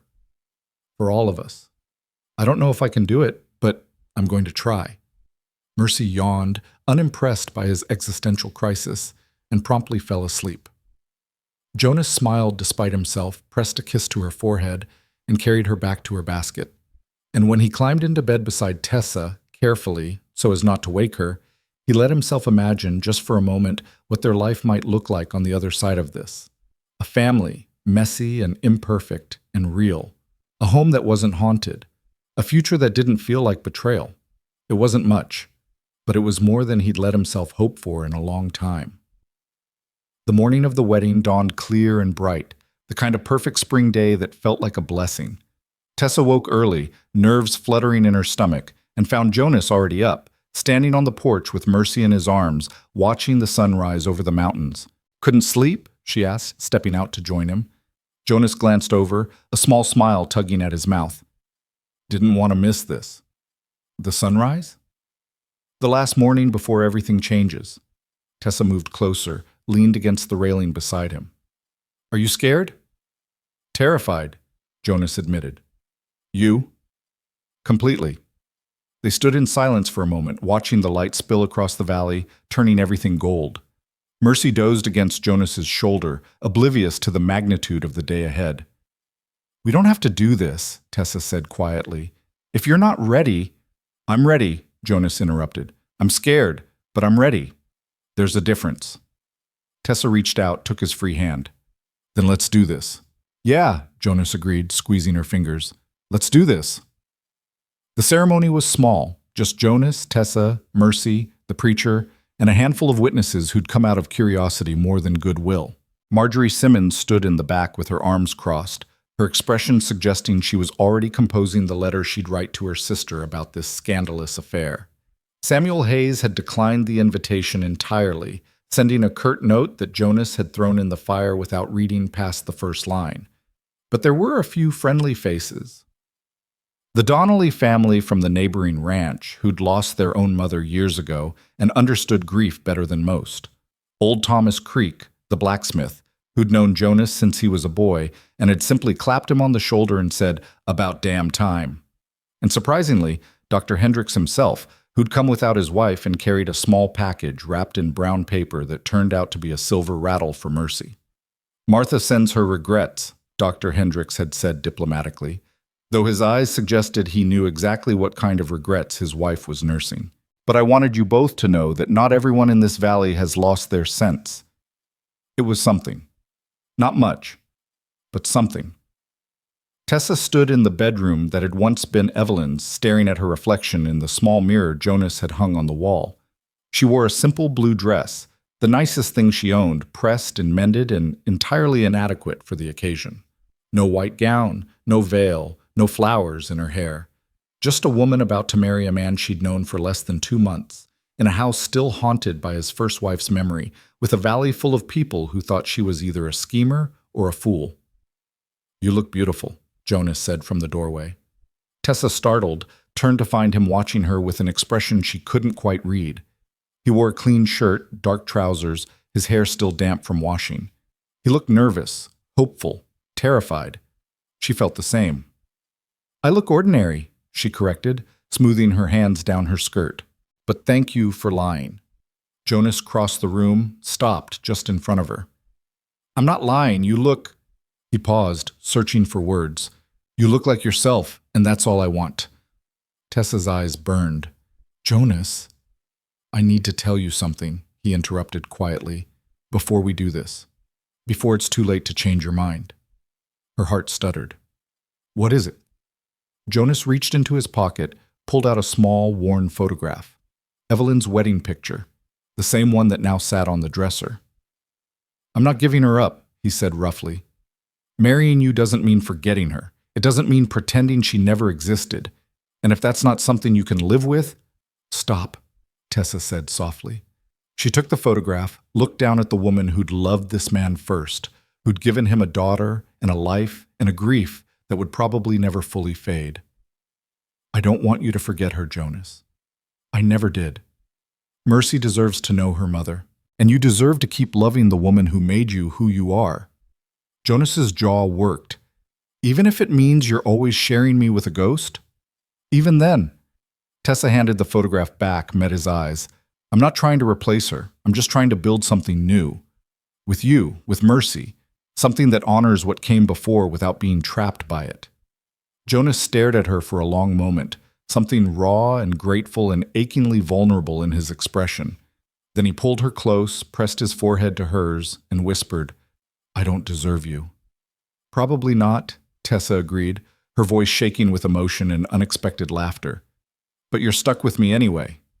"Good," Jonas said roughly, "because I'm not letting you go." They stood like that for a moment, foreheads pressed together, hands clasped, hearts pounding, until Mercy let out an indignant wail from the other room, reminding them both that the world was still turning and the preacher was waiting. Tessa laughed, pulled back, wiped her eyes. "We should go." "Yeah," Jonas agreed, "we should." The ceremony itself was brief and awkward, conducted in the parlor with Mercy fussing in Mrs. Donnelly's arms, and Marjorie Simmons watching with an expression that suggested she was mentally cataloging every impropriety for future gossip. The preacher stumbled over the words, clearly uncomfortable with the situation, but he got through them. Jonas's voice was steady when he repeated his vows. Tessa's hands shook when she slipped the ring onto his finger, a simple band she'd bought with her own money, because it had felt important to give him something that was hers. And when the preacher finally said, "You may kiss your bride," Jonas leaned in with such gentle reverence that Tessa forgot for just a moment that anyone else was watching. It wasn't passionate, wasn't dramatic, just honest. A promise sealed with a touch, a commitment made without fanfare. When they pulled apart, Mercy was screaming, Marjorie was frowning, and Thomas Creek was grinning like he'd just witnessed something genuinely worth celebrating. "Well," the blacksmith announced loudly, "I'd say that's about as official as it gets. Who's ready for cake?" The tension broke. People laughed. Mrs. Donnelly handed Mercy back to Tessa, who immediately stopped crying and grabbed a fistful of Tessa's hair. And for a few brief, perfect moments, it almost felt like a normal wedding, like a community coming together to celebrate something good instead of judge something scandalous. The reception, such as it was, consisted of cake that Tessa had baked the day before, coffee that Jonas had brewed too strong, and stilted conversation that gradually warmed as people realized the world hadn't actually ended just because Jonas Kincaid had remarried. Dr. Hendricks told stories about delivering Mercy, carefully omitting the tragedy that had followed. The Donnellys offered advice about raising children on the frontier. Even Marjorie Simmons managed a grudging compliment about the cake before hurrying away to spread the news that the ceremony had been remarkably proper, all things considered. By sunset, everyone had gone home, leaving Jonas and Tessa alone in the suddenly too quiet house with a sleeping baby and the weight of what they'd just done settling over them like a blanket. Tessa stood at the kitchen window, washing the last of the dishes, her new ring catching the lamplight. It felt strange on her finger. Foreign, like she was wearing someone else's life. "Regrets?" Jonas asked from behind her. Tessa glanced over her shoulder, found him leaning against the doorframe with his arms crossed and his expression carefully neutral. "Do you?" I asked first. "No," Tessa said quietly. "No regrets, just trying to figure out what happens now." Jonas pushed off the doorframe, crossed to stand beside her. "Now we live. We raise Mercy, we run the ranch, we figure out how to be married." That simple? That complicated? He reached out, took the dish from her hands, set it aside. "But we do it together. That's the only part that matters." Tessa turned to face him, searching his eyes for doubt, for hesitation, for any sign that he was second-guessing the vows they'd just made. But all she saw was exhaustion, determination, and something that might have been the beginning of peace. "I'm scared," she admitted. "Me too." "What if we can't do this? What if—" Jonas caught her face in his hands, silencing her with a look. "We'll figure it out, Tessa, the same way we've figured out everything else. One day at a time, one crisis at a time, one moment at a time. And if that's not enough, then we'll try harder." He leaned down, pressed a kiss to her forehead. "But tonight, can we just be? No worrying, no planning, no trying to predict the future. Just us. Here. Now." Tessa closed her eyes, leaned into him, and let herself believe it was possible. The first week of marriage was nothing like Tessa had imagined. There was no honeymoon, no romantic gestures, no dramatic transformation of their relationship. They simply continued doing what they'd been doing, caring for Mercy, managing the ranch, navigating the small domestic rhythms that made up a life. The only difference was the ring on Tessa's finger and the fact that Jonas now slept in the same bed instead of the spare room down the hall. That first night they'd lain side by side in the dark, neither touching, both too aware of the other's presence to relax. Jonas had apologized, quietly, awkwardly, for not being able to offer her a proper wedding night. Tessa had told him she didn't expect one, that she understood, that they had time, but the words had felt hollow, like they were both pretending something difficult wasn't sitting between them. It took 3 nights before Jonas finally reached for her hand in the darkness. Took another 2 before Tessa fell asleep with her head on his shoulder. And it wasn't until the end of the first week that they finally talked about the thing neither of them had wanted to acknowledge, that this marriage, for all its legal validity, still felt more like partnership than passion. "I don't know how to do this," Jonas admitted one night after Mercy had finally settled. They sat on the porch, watching stars emerge in the darkening sky, the kind of heavy silence that came when words needed to be said, but neither person wanted to be the first to speak them. "Do what?" Tessa asked, though she knew. "Be a husband again, be—" He gestured vaguely, intimate, with someone who isn't her. Tessa's chest tightened. "I'm not asking you to be." "I know, but you should be able to. You're my wife now, Tessa. You have every right—" "I have the right to choose my own expectations," Tessa interrupted gently. "And I'm choosing patience. I'm choosing to let this happen, whatever this is, at its own pace." Jonas turned to look at her, something grateful and pained in his expression. "What if it never happens? What if I can never—" "Then we'll figure that out when we get there." Tessa reached over, took his hand. "But Jonas, you need to stop punishing yourself for not being ready. Grief doesn't have a timeline, neither does healing. You shouldn't have to wait for me to catch up." "I'm not waiting for you to catch up. I'm walking beside you while you heal." She squeezed his fingers. "There's a difference." Jonas stared at their joined hands, his throat working. "I want to be better for you. You're already enough. I'm not, but I will be." He lifted her hand, pressed a kiss to her knuckles. "I promise, Tessa. I will be." She wanted to believe him, wanted to trust that time and proximity and shared purpose would eventually bridge the gap between what they were and what they might become. But late at night, when Jonas turned away from her in his sleep, when she heard him whisper Evelyn's name in his dreams, Tessa couldn't help but wonder if she'd made a terrible mistake, if she'd bound herself to a man who would never be fully hers. The doubt festered, not loudly, not dramatically, but quietly, a persistent ache that Tessa tried to ignore but couldn't quite shake. And when the letters started arriving from Helena, from her old life, from the matchmaking clients who wanted to know why she'd abandoned them without explanation, The ache grew sharper. One letter in particular haunted her. From Mrs. Elizabeth Hartwell, a widow in Denver who'd been Tessa's most loyal client, who'd written in confusion and hurt. I don't understand why you've gone silent. Did I do something wrong? Did my case prove too difficult? I thought we were friends, Tessa. I thought you cared about more than just collecting your fee. Tessa read the letter 3 times, guilt twisting in her stomach. She had cared, still cared. But she'd been so consumed with Jonas and Mercy and this new life she was building that she'd let everything else fall away. Her business, her reputation, her sense of self beyond this ranch. She tried to talk to Jonas about it one evening over supper, tried to explain that she missed her work, that she needed something beyond domestic duties to feel like herself.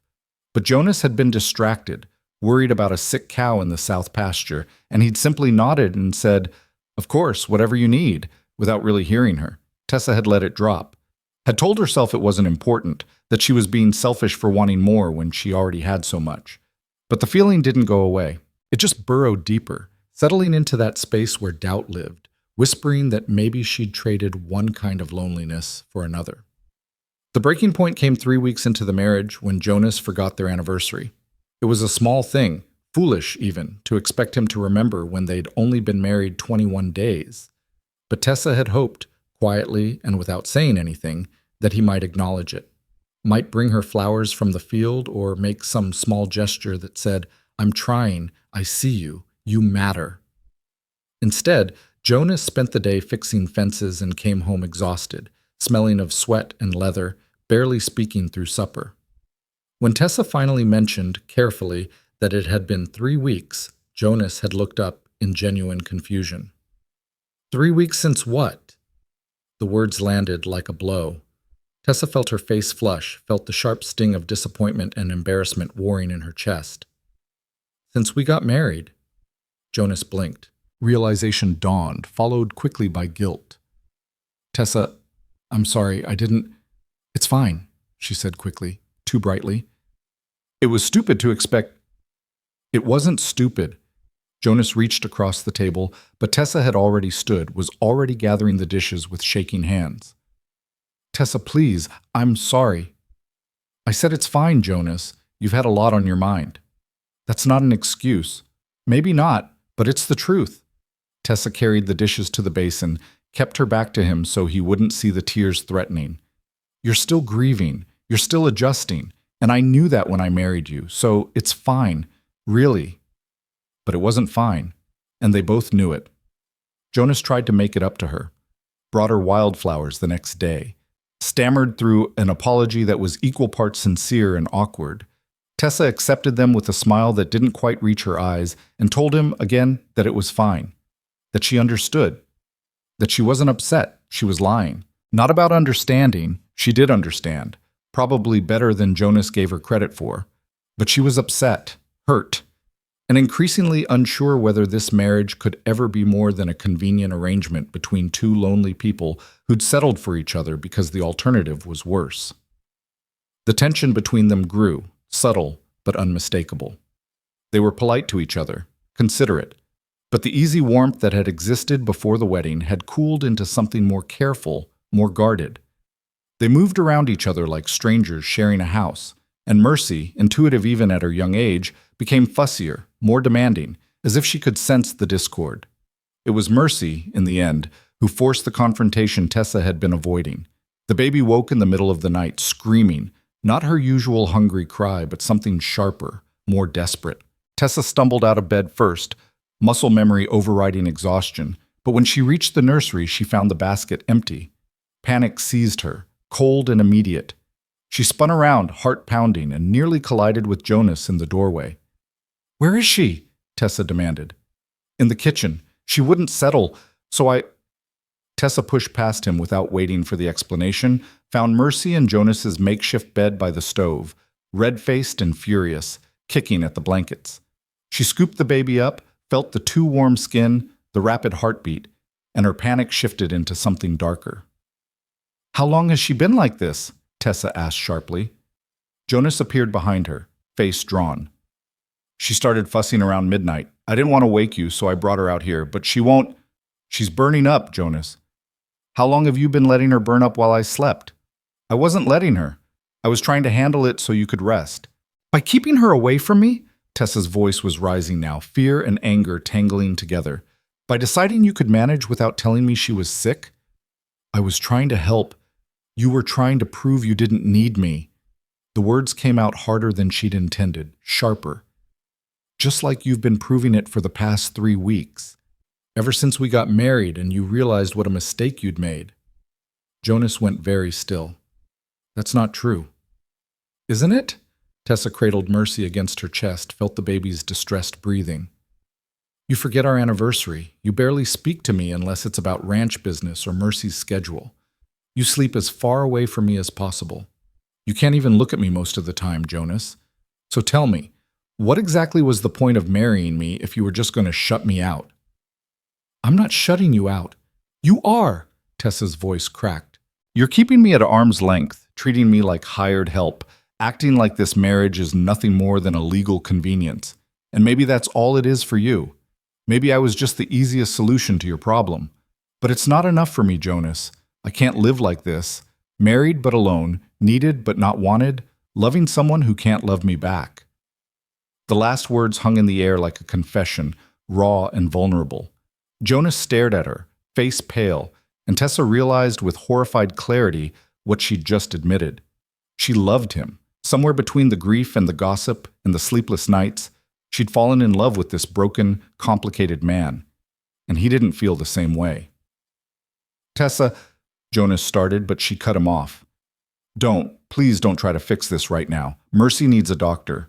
She moved toward the door, still holding the burning child. I'm taking her to town. You can come or not. I don't care. She did care. Cared desperately. But she couldn't say that. Couldn't admit how much his silence hurt, how much she needed him to say something, anything, that suggested this marriage was more than obligation. Jonas followed her out to the barn without speaking, helped her hitch the wagon in tense silence. They rode to town with Mercy between them, the baby's cries gradually weakening into pitiful whimpers that were somehow worse than screaming. Tessa sang wordlessly, the same lullaby she'd been using since the beginning, and tried not to think about the conversation waiting for them on the other side of this crisis. Dr. Hendricks met them at his door in his nightshirt, took one look at Mercy, and ushered them inside without questions. He examined the baby quickly, efficiently, while Tessa and Jonas stood frozen in his parlor, not touching, barely breathing. Croup, the doctor announced after what felt like an eternity. Common in infants, especially this time of year. She'll need steam treatments, lots of fluids, and careful monitoring for the next few days, but she should recover just fine. The relief was so intense, Tessa nearly collapsed. Jonas caught her elbow, steadied her, and for a moment they just stood there, connected by touch and terror and the shared experience of almost losing the thing they both loved most. Thank you, Jonas said hoarsely to Dr. Hendricks. What do we owe you? We'll settle accounts later. Right now you need to get that baby home and start the treatments. The doctor handed Tessa a list of instructions, his expression kind. And you two need to get some rest. You look like you're about to drop.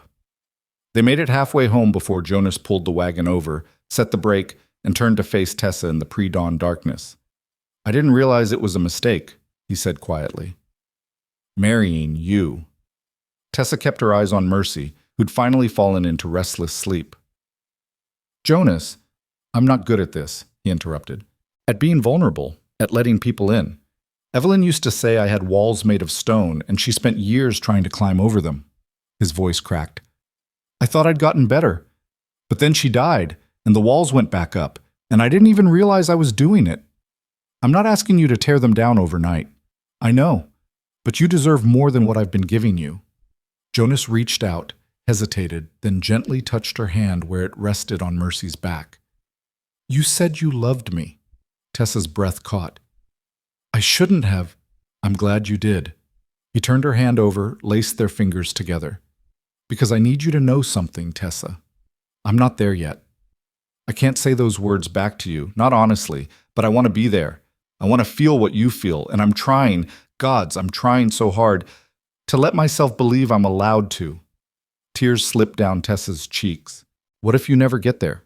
What if you spend the rest of our marriage trying, and it's never enough? Then at least I tried, Jonas said roughly. At least I didn't give up. At least I kept choosing you, every single day, until maybe one day the choosing becomes loving. He lifted her hand, pressed it to his chest where his heart beat steady and strong.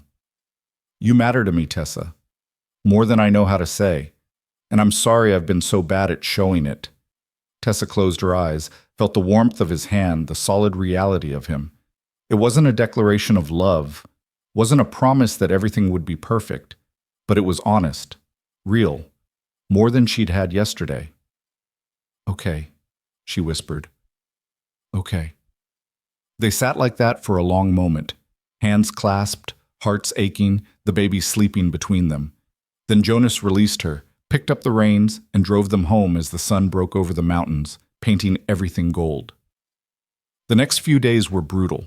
Mercy's croup worsened before it got better, and Tessa and Jonas took turns sitting up with her, administering steam treatments, monitoring her breathing, praying she'd make it through. They were too exhausted for conversation, too focused on survival to worry about the state of their marriage. But somewhere in those long, desperate hours, something shifted between them. Jonas stopped trying to handle everything alone, started asking for help, accepting it when offered, leaning on Tessa instead of pushing her away.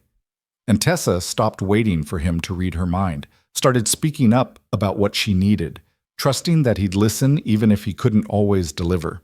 They learned each other's rhythms, learned when to push and when to give space, learned that marriage wasn't a destination but a constant negotiation, and that sometimes the best they could offer each other was just showing up, day after day, even when it was hard. By the time Mercy finally turned the corner, breathing easier, eating better, crying less, Tessa and Jonas had found a new kind of equilibrium. Not perfect, not painless, but functional, real. And late one night, after Mercy had slept for 6 hours straight and they'd both collapsed into bed too tired to do anything but lie there, Jonas pulled Tessa close and whispered into her hair, "Thank you for not giving up on me." Tessa pressed her face into his shoulder, felt the steady beat of his heart, and whispered back, "Thank you for trying." It wasn't love. Not yet. But it was something. And for now, that was enough. Summer arrived with the kind of heat that made the Montana air shimmer and turned the grass brittle underfoot.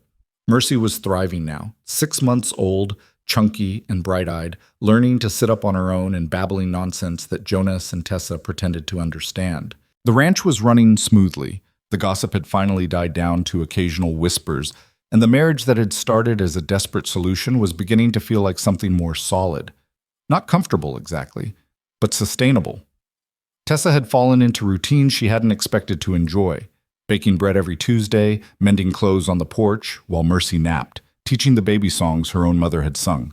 She'd even started writing again, responding to the letters that still arrived from Helena, carefully explaining that she'd retired from active matchmaking, but would be happy to provide recommendations. It wasn't the same as running her business, but it was something. A thread connecting her to the woman she'd been before Jonas, before Mercy, before this life had claimed her. Jonas noticed the change in her, noticed the way she hummed while working, the way her smiles came easier, the way she no longer flinched when he reached for her hand. He still couldn't give her the words she deserved, still woke sometimes with Evelyn's name on his lips, but he was trying. Brought her coffee in the mornings without being asked, listened when she talked about her day, kissed her goodnight with something that felt less like obligation and more like genuine affection. It wasn't perfect, but it was progress. The trouble started when a stranger rode up to the ranch on a dusty Thursday afternoon, leading a pack mule and wearing the kind of tired expression that came from traveling too far without rest. Jonas was in the barn when he heard the approach, emerged to find Tessa already on the porch, with Mercy on her hip, her posture wary. "Can I help you?" Jonas called out, wiping his hands on his trousers. The stranger dismounted, pulled off his hat to reveal graying hair and a weathered face. "Hope so. Name's Daniel Pritchard. I'm looking for Jonas Kincaid." "You found him." Jonas stopped at the bottom of the porch steps, instinctively positioning himself between this unknown man and his family. "What's your business?" Pritchard's expression was difficult to read, part sympathy, part reluctance. "I've come from Boston, from Evelyn's family. They sent me to deliver some things and to—" He paused, glanced at Tessa. "To check on the child. The air went cold despite the summer heat. Jonas felt his jaw tighten, felt the old defensiveness rising up sharp and immediate. Mercy's fine. I'm sure she is, but her grandparents would like to see for themselves. Pritchard pulled a letter from his saddlebag, held it out. They've written you several times without response. They're concerned. Jonas took the letter but didn't open it. I wrote them. Told them about Evelyn's death, about the baby, about... He stopped, unwilling to discuss his remarriage with this stranger. About your new wife, Pritchard finished. Yes, they received that news. It's part of why they sent me. Tessa stiffened. Mercy, sensing the tension, started to fuss. Perhaps we should discuss this inside, Tessa said carefully, her voice steady, even though Jonas could see the worry in her eyes. They moved into the house, the atmosphere thick with unspoken questions.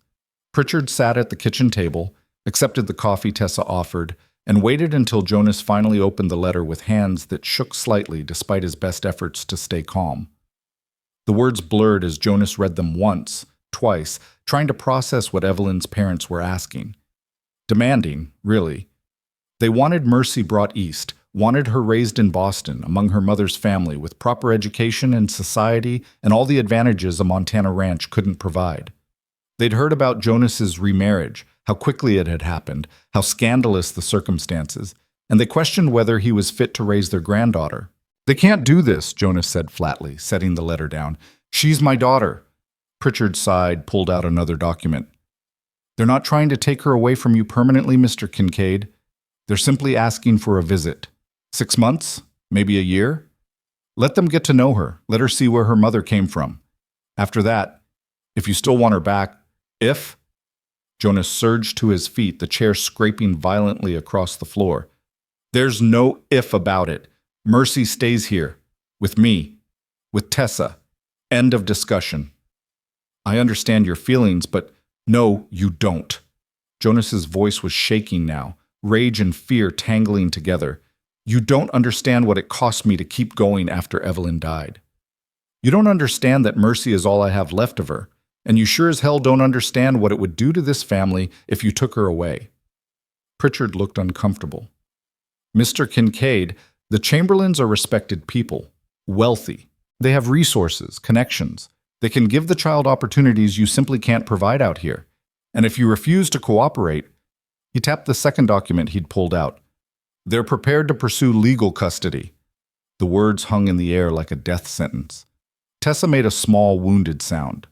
Mercy started crying in earnest now, and Jonas felt the world tilt beneath him, felt the old terror rising up, the same helpless fury he'd felt when Evelyn died. When he realized there were things in this world he couldn't control, couldn't fix, couldn't fight. Get out, he said quietly. Pritchard stood, gathered his papers. I'll be staying at the hotel in town for the next few days. I hope you'll reconsider, Mr. Kincaid.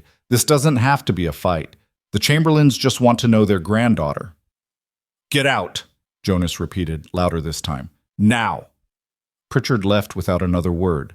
The door closed behind him, and Jonas stood frozen in the middle of the kitchen, every muscle locked tight, his breathing harsh and uneven. Tessa moved to comfort Mercy, her own hand shaking as she tried to soothe the baby's cries. They can't take her, Jonas said into the silence. They can't. Jonas, she's ours, Tessa. We've kept her alive. We've loved her. His voice broke. They can't just show up and decide she'd be better off somewhere else. Tessa crossed to him, Mercy still fussing against her shoulder. We need to think about this carefully. If they have lawyers, if they're serious about pursuing custody, then we'll fight them. Jonas turned to face her, his expression fierce. I'll sell the ranch if I have to. I'll hire every lawyer between here and Boston, but I'm not giving up my daughter. I'm not suggesting you should. Tessa's voice was calm, reasonable, everything Jonas wasn't feeling. But we need to be smart about this. We need to understand what we're up against. Jonas wanted to argue, wanted to rage against the unfairness of it all. But Tessa was right. Anger wasn't going to solve this. He needed to think, to plan, to figure out how to protect Mercy from people who had more money, more influence, more power than a Montana rancher could ever hope to possess. What do we do? He asked hoarsely. Tessa looked down at Mercy, who'd finally quieted against her chest. We start by reading that letter again, carefully, and then we figure out exactly what the Chamberlains want and what they're willing to accept. They spent the evening poring over the letter, dissecting every word, every implied threat. The Chamberlains weren't cruel people. Jonas had met them once, briefly, when he'd married Evelyn. They'd been kind, if a bit formal, clearly unsure what to make of their daughter's choice to marry a soldier and move west. But they'd given their blessing, had stayed in touch through letters, had seemed genuinely happy when they'd learned about the pregnancy. And then Evelyn had died, and grief had apparently transformed them into people willing to use their wealth and connections to take Jonas's daughter away. They think you're unstable, Tessa said quietly, tracing a line in the letter. They mention your hasty remarriage and question whether you're emotionally equipped to raise a child given your recent losses. Jonas's jaw clenched. I'm not unstable. I know that. But from their perspective, losing Evelyn, remarrying within months to a woman you barely knew, it doesn't look good, Jonas. So what? I was supposed to wait a proper mourning period while my daughter starved and the house fell apart around me? No, but they don't see it that way. Tessa set the letter down, met his eyes. They see a man making desperate decisions, and they're worried those decisions extend to how you're caring for Mercy. That's not fair. No, it's not. But fair doesn't matter if they can convince a judge they're right. Jonas buried his face in his hands, exhaustion and frustration weighing him down. What do you think I should do? Tessa was quiet for a long moment, her expression thoughtful. I think you should consider letting them visit. Jonas's head snapped up. What? Not a 6-month visit, Tessa clarified quickly, but maybe a few weeks. Let them come here, see how Mercy's thriving, see that we're good parents.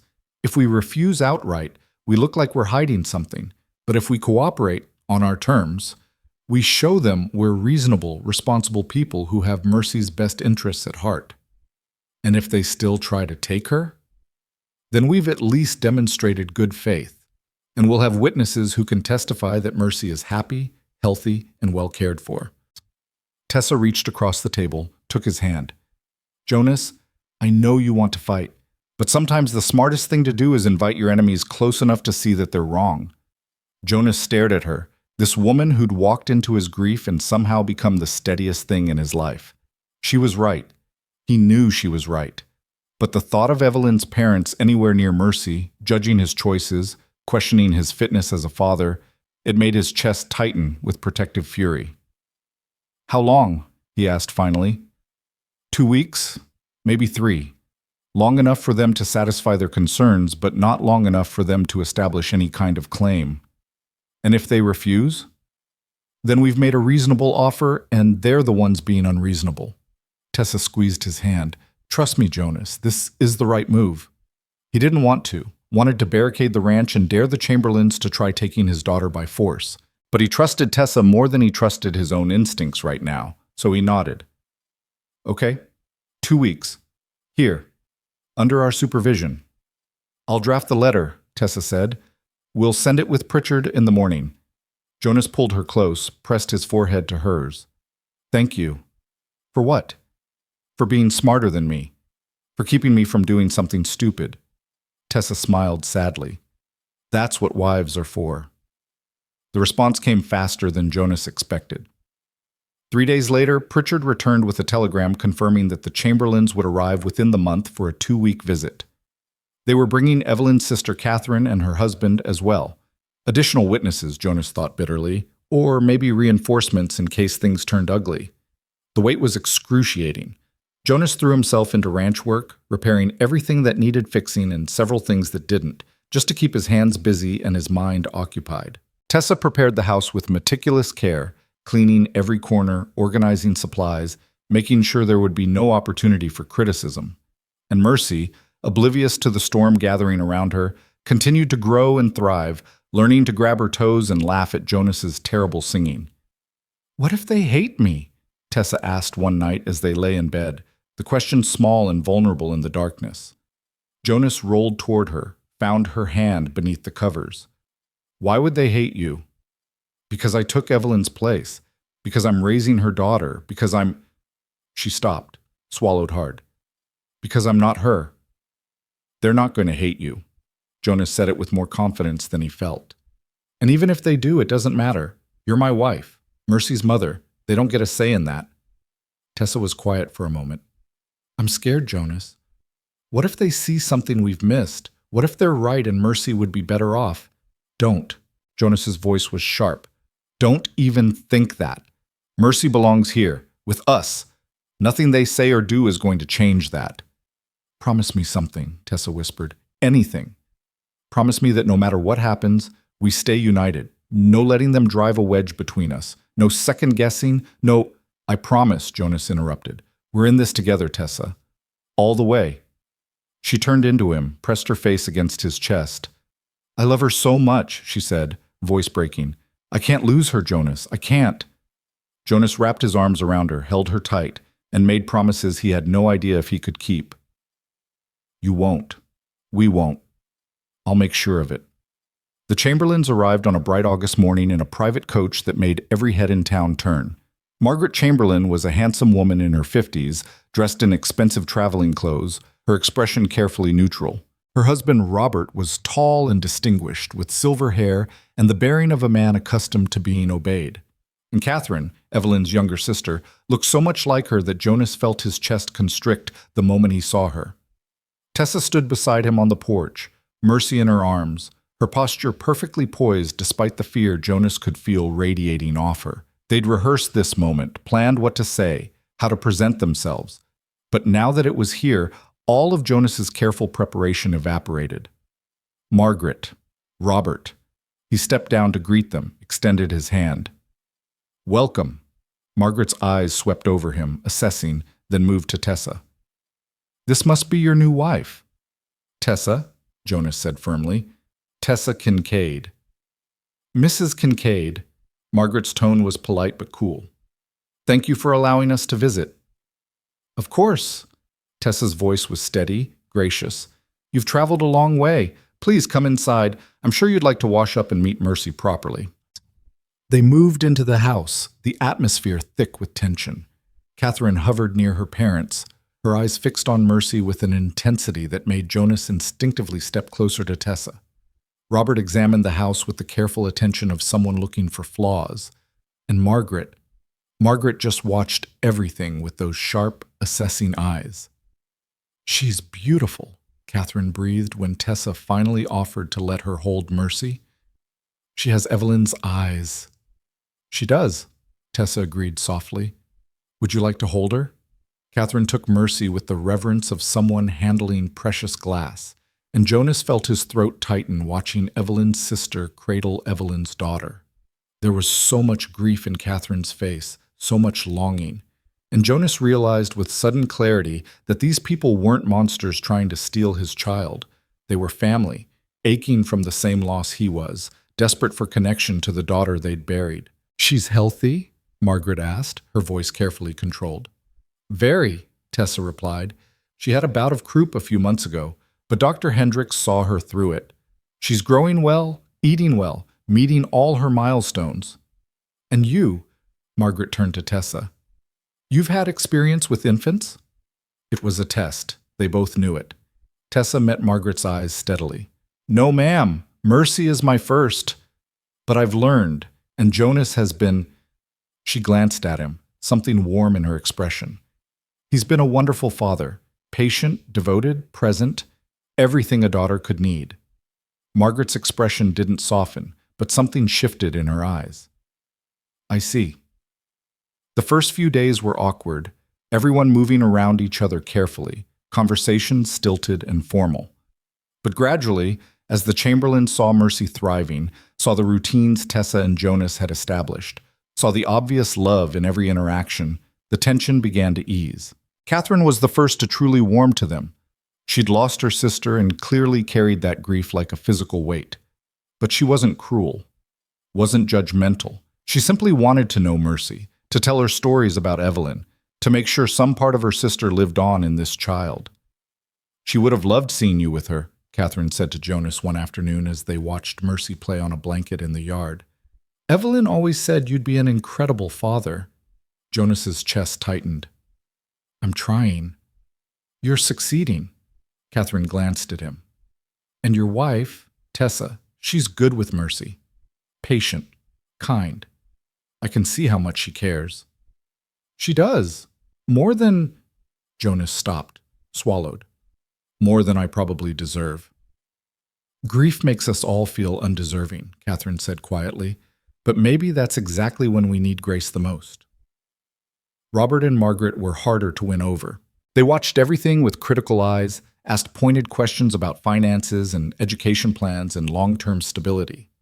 But slowly, grudgingly, they seemed to accept that Mercy was genuinely thriving, that Jonas, despite his hasty remarriage and unconventional choices, was managing to provide a good life for their granddaughter.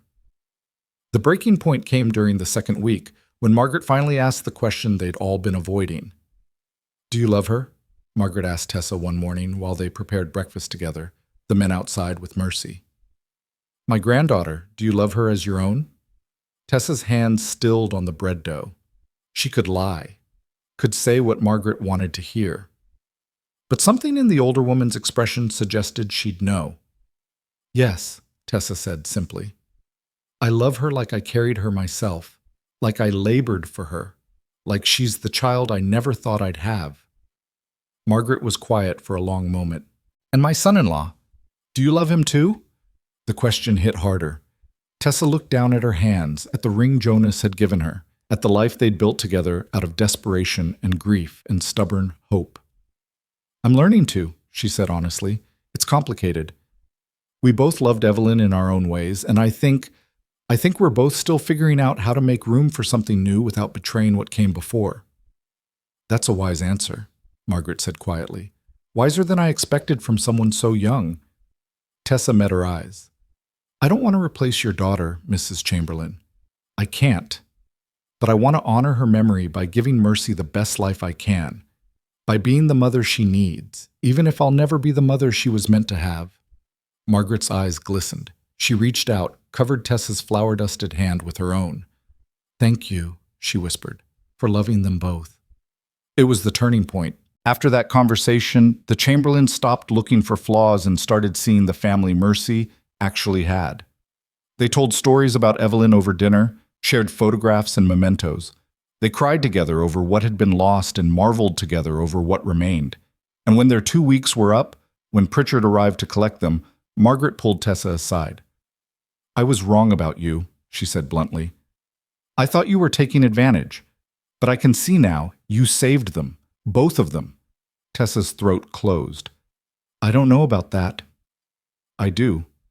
Margaret pressed a small package into her hands. These are Evelyn's journals.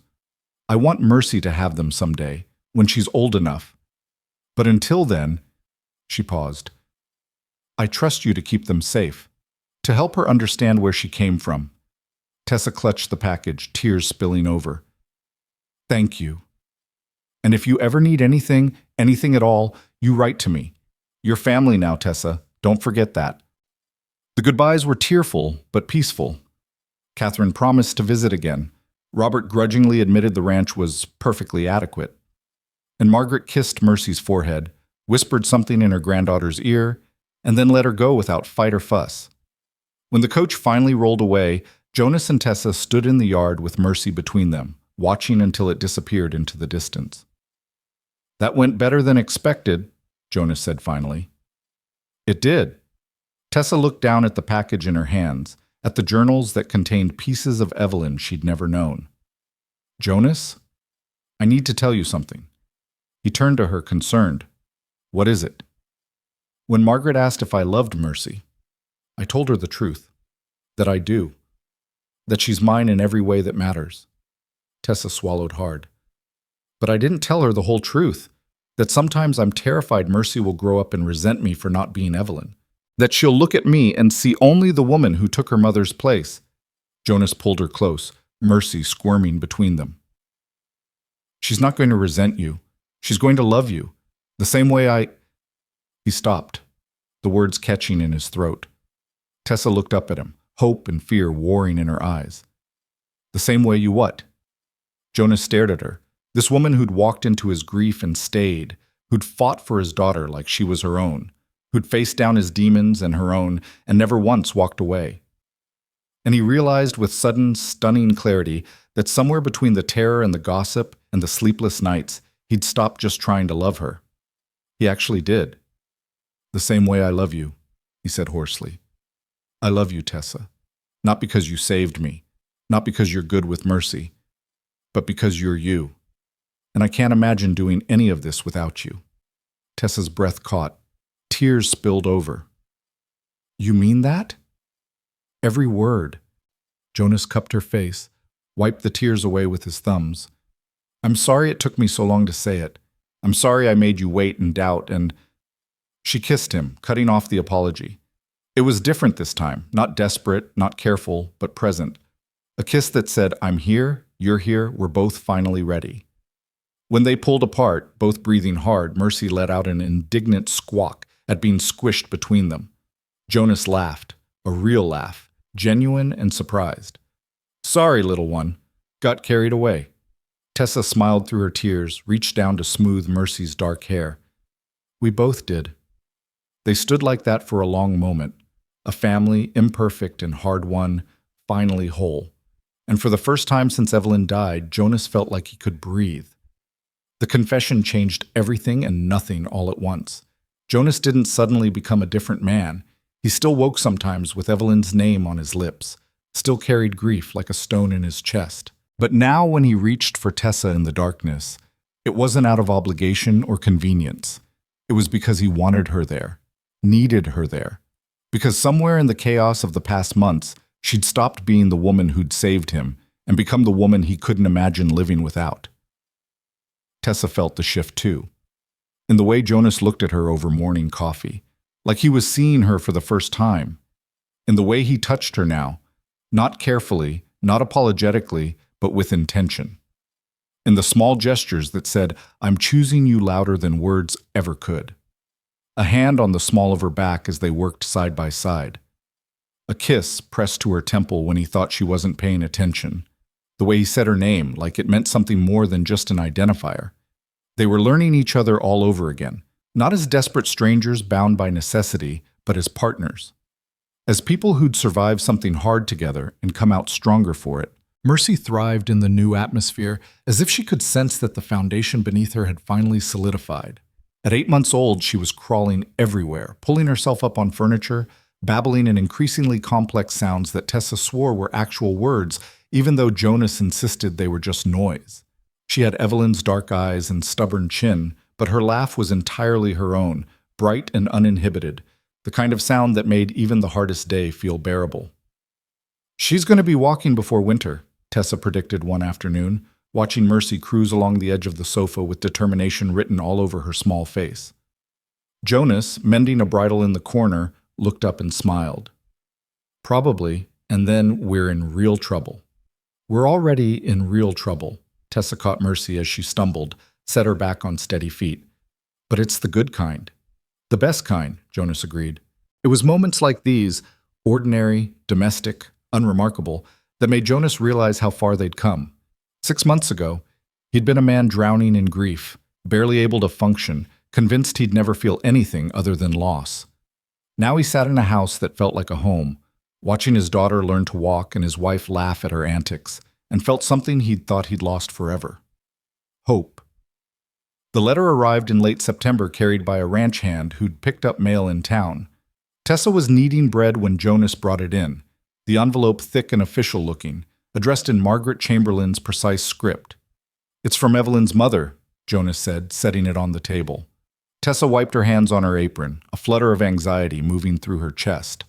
They'd exchanged a few letters since the Chamberlain's visit, polite updates about Mercy's progress, brief notes about weather and health. But this envelope felt different, heavier. "Should I open it?" Jonas asked. "It's addressed to both of us," Tessa observed, seeing their names written together. "So yes." Jonas broke the seal, unfolded the pages inside. There were 2 letters, one from Margaret, one from the Chamberlain's lawyer. He read the legal document first, his expression growing increasingly stunned, then passed it wordlessly to Tessa. She scanned the dense legal language, her heart pounding, until she found the relevant passage. The Chamberlains were formally withdrawing any claim to custody. More than that, they were establishing a trust fund for Mercy's education, ensuring she'd have opportunities whether she stayed in Montana or chose to go east when she was older. And they were publicly acknowledging Jonas and Tessa as Mercy's rightful parents, ending any speculation about their fitness to raise her. "They're letting her go," Jonas said hoarsely. "Completely." Tessa set down the legal document with shaking hands, picked up Margaret's letter. Her eyes filled with tears as she read the older woman's elegant script aloud. "Dear Jonas and Tessa, it has taken me these past weeks to find the words for what I need to say. When Robert and I first learned of Evelyn's death, our grief was so consuming that we could think of nothing but holding on to whatever pieces of her remained. Mercy is our last connection to the daughter we lost, and I'm ashamed to admit that our initial actions were motivated more by fear and possessiveness than by love." Tessa's voice wavered, but she continued. "Visiting your home, watching you both with Mercy, seeing the life you've built together, it opened my eyes to a truth I'd been refusing to see. Mercy doesn't need to be rescued. She's already exactly where she belongs, with a father who would fight heaven and earth to protect her, and a mother whose love for her is as real as any blood tie could make it." Jonas made a sound that was half laugh, half sob. Tessa reached for his hand, held tight, and kept reading. "I want you to know that when I look at Mercy, I see my daughter's greatest legacy, not just in her features or her mannerisms, but in the family she's brought together. Evelyn always believed in second chances, in grace, in the possibility of healing even the deepest wounds. And I know, she would be so proud of what you've built, of the love you've given her daughter, of the courage it took to keep living when loss tried to destroy you both." Tessa had to stop, tears streaming down her face. Jonas pulled her close, his own eyes wet, and they stood there in the kitchen holding each other while Mercy played at their feet, oblivious to the magnitude of what had just happened. "There's more," Tessa managed after a moment, pulling back just enough to finish the letter. "Please don't think of this trust fund as any kind of judgment or implication that you can't provide for Mercy yourselves. Think of it as a gift from grandparents who love her, who want her to have every opportunity, who trust you completely to raise her as you see fit, and know that our door is always open, not to take her from you, but to be part of her life in whatever way works for your family. With deepest respect and affection, Margaret and Robert Chamberlain." The silence that followed was thick with emotion. Jonas pressed his face into Tessa's hair, his shoulders shaking. Tessa held him, one hand stroking his back, the other reaching down to touch Mercy's soft curls. "We did it," Jonas whispered finally. "We actually did it." "We did," Tessa agreed. "Together." Mercy chose that moment to pull herself up, using Jonas's pant leg, grinning up at them with 4 teeth and infinite confidence. "Da," she announced clearly.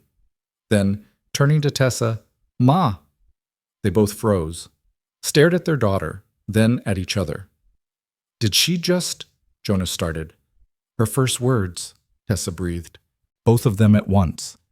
Jonas scooped Mercy up, lifted her high, laughing even as tears rolled down his face. "That's right, little one. Da and Ma. We're yours and you're ours, and nothing's ever going to change that."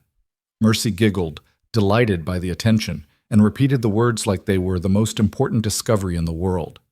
"Da, ma, da, ma, da, ma." Tessa dissolved into tears and laughter, and Jonas pulled them both close.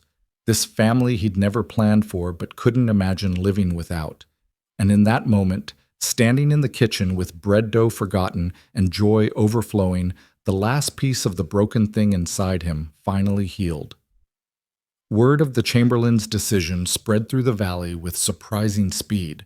Marjorie Simmons, who'd been the loudest voice of disapproval, suddenly became one of their staunchest defenders. "I always knew they were doing right by that child," she informed anyone who'd listen, conveniently forgetting her previous predictions of scandal and ruin. Samuel Hayes showed up at the ranch one afternoon with a bottle of whiskey and a gruff apology that Jonas accepted without comment.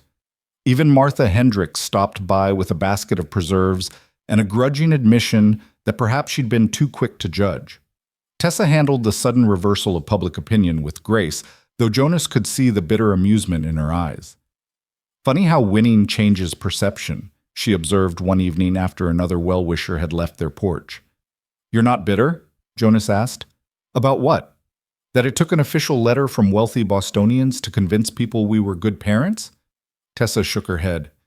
Maybe a little, but mostly I'm just relieved. No more whispers, no more judgment. We can finally just live. Just live, Jonas repeated, testing the words. Then he smiled. I think I can manage that. Living, as it turned out, was both easier and harder than Jonas had expected. The ranch still demanded constant work, fences that needed mending, cattle that needed tending, 1,000 small crises that were just part of frontier existence. But now when he came in exhausted and covered in dust, Tessa was there with hot water and dinner and conversation that made him remember why he'd fought so hard to keep this life. And Mercy was there, growing faster than seemed possible, learning new words daily, filling the house with noise and chaos and the kind of joy Jonas had thought he'd lost forever. Tessa found her own rhythm too. She'd started taking on a few select matchmaking clients again, women who wrote from across the territory seeking her expertise. She worked by correspondence mostly, managing cases from the kitchen table while Mercy napped, her sharp mind and intuitive understanding of people finally finding outlet again. It wasn't the business she'd had in Helena, but it was enough. A way of maintaining her identity beyond wife and mother, of remembering the woman she'd been before Jonas needed saving. I have a new case, she told Jonas one evening as they sat on the porch watching the sunset. Mercy was drowsing against her shoulder, finally worn out after a day of determined exploration. A widow in Miles City. She's got 3 young children and a farm she can't manage alone. Needs someone steady, practical, good with kids. Sounds familiar, Jonas observed. Tessa smiled. It does, doesn't it? I keep thinking about what I would have done differently if I'd been matching someone else instead of stumbling into this situation myself. And what would you have done differently? She was quiet for a moment, considering. Nothing, she said finally. Not a single thing. Because the match I would have made for you on paper, the perfect widow, the experienced caretaker, none of them would have fought for you the way someone imperfect had to. None of them would have loved Mercy through croup or stood up to your in-laws, or figured out how to make a life out of what looked like disaster. Jonas reached over, laced his fingers through hers. You're saying sometimes the worst match on paper is the best match in reality? I'm saying sometimes love isn't about compatibility. It's about commitment. Tessa looked at him, her eyes bright in the fading light. You and I, we weren't compatible, Jonas. We were desperate. But we chose each other anyway, every single day, until the choosing became loving. And that's worth more than any perfect match I could have arranged. Jonas lifted her hand, pressed a kiss to her knuckles. Still, I'm glad you made this particular arrangement. Me too, Tessa said softly. Me too. The first snow came in early November, dusting the mountains white and turning the valley into something magical. Mercy was walking now, unsteadily, with frequent tumbles but determined to explore every corner of her expanding world. She'd taken her first real steps on Halloween, launching herself from Tessa's arms toward Jonas with complete faith that he'd catch her. He had, of course, would always catch her, no matter how far she tried to go. They celebrated Mercy's first birthday quietly, just the 3 of them and a small cake Tessa had baked. Jonas had carved a wooden horse for her, sanded smooth and painted carefully. Tessa had sewn a new dress, soft blue cotton with careful stitching. And Mercy had ignored both gifts in favor of the wooden spoon and mixing bowl she'd been playing with, banging out rhythms that made absolutely no sense but filled the house with noise. So much for thoughtful presents, Jonas said wryly, watching his daughter conduct an imaginary orchestra. Tessa laughed. She's 1. Give her another year and maybe she'll appreciate horses. Or maybe she'll still prefer kitchen utensils. Then we'll know she takes after me. They sat on the floor together, watching Mercy play, and Jonas felt the weight of the past year settle over him, everything they'd survived, everything they'd lost, everything they'd built. Evelyn had been dead for over a year now.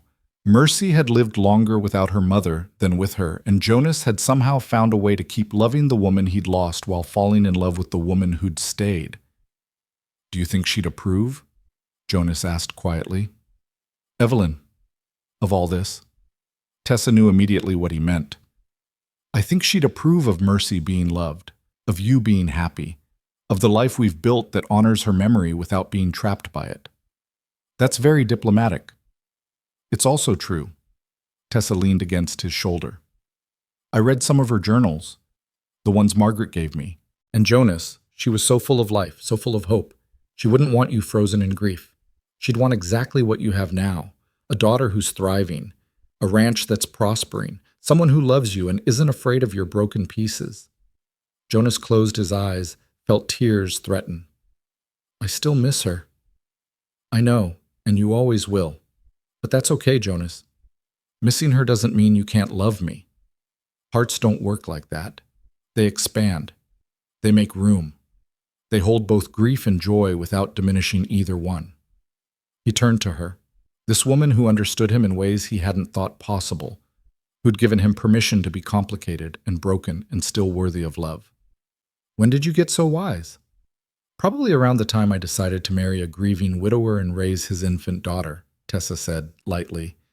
Desperation breeds wisdom. Jonas laughed, pulled her close, and kissed her with the kind of gratitude that went beyond words. Mercy noticed and toddled over, inserting herself between them with the determination of someone who refused to be left out.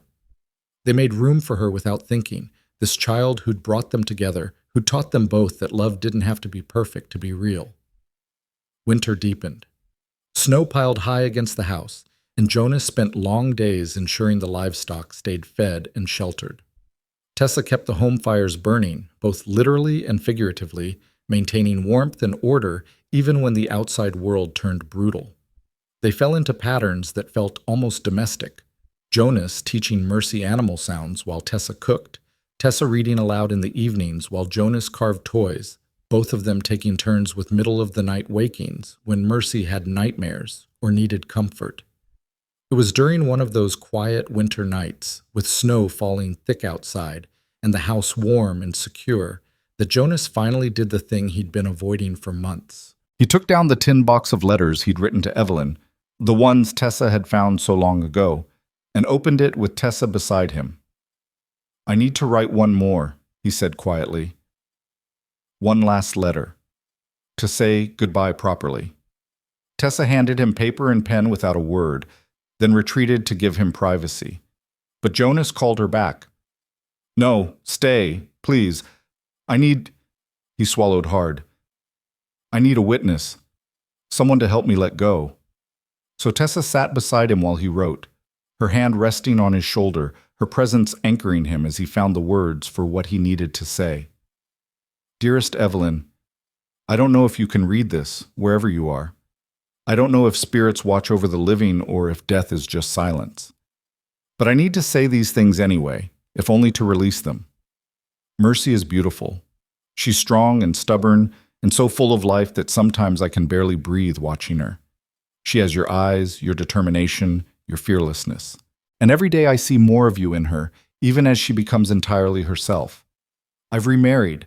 Her name is Tessa, and she's nothing like you, which is probably why it works. She doesn't try to fill your space. She made her own space, carved out a place beside me instead of where you used to stand. And somehow that makes it possible for me to love her without feeling like I'm betraying you. I want you to know that I'll tell Mercy about you. Every story I can remember, every detail. She'll know she came from love, even if that love ended too soon. She'll know her mother was brave and kind and fierce. She'll know you wanted her more than anything. But I also need you to know that I'm letting you go now. Not forgetting, never forgetting, but releasing you from the place where I've been keeping you prisoner. You deserve to rest, Evie, and I deserve to live. Thank you for the years we had. Thank you for Mercy. Thank you for loving me when I was too young and stupid to understand how rare that was. Goodbye, my love. Be at peace. Jonas. His hand was shaking when he signed his name. Tessa's hand tightened on his shoulder, steadying him, reminding him he wasn't alone. Jonas folded the letter carefully, added it to the box with all the others, then carried the entire collection to the fireplace. Are you sure? Tessa asked softly. Jonas stared at the letters, years of love and loss and longing condensed into paper and ink, Then he looked at Tessa, at Mercy sleeping peacefully in her basket, at the life he'd built from ashes. "I'm sure," he said. "It's time."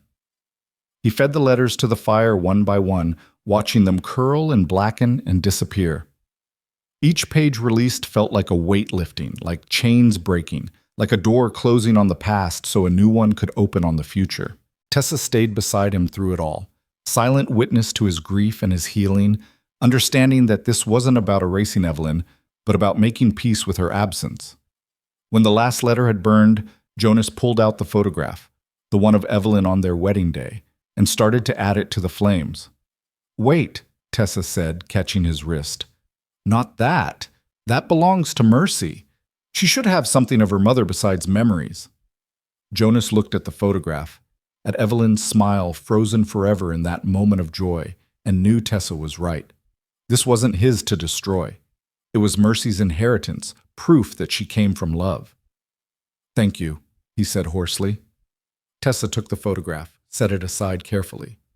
"Someday we'll give it to her, along with the journals her grandmother left, and we'll tell her stories about the mother she never knew.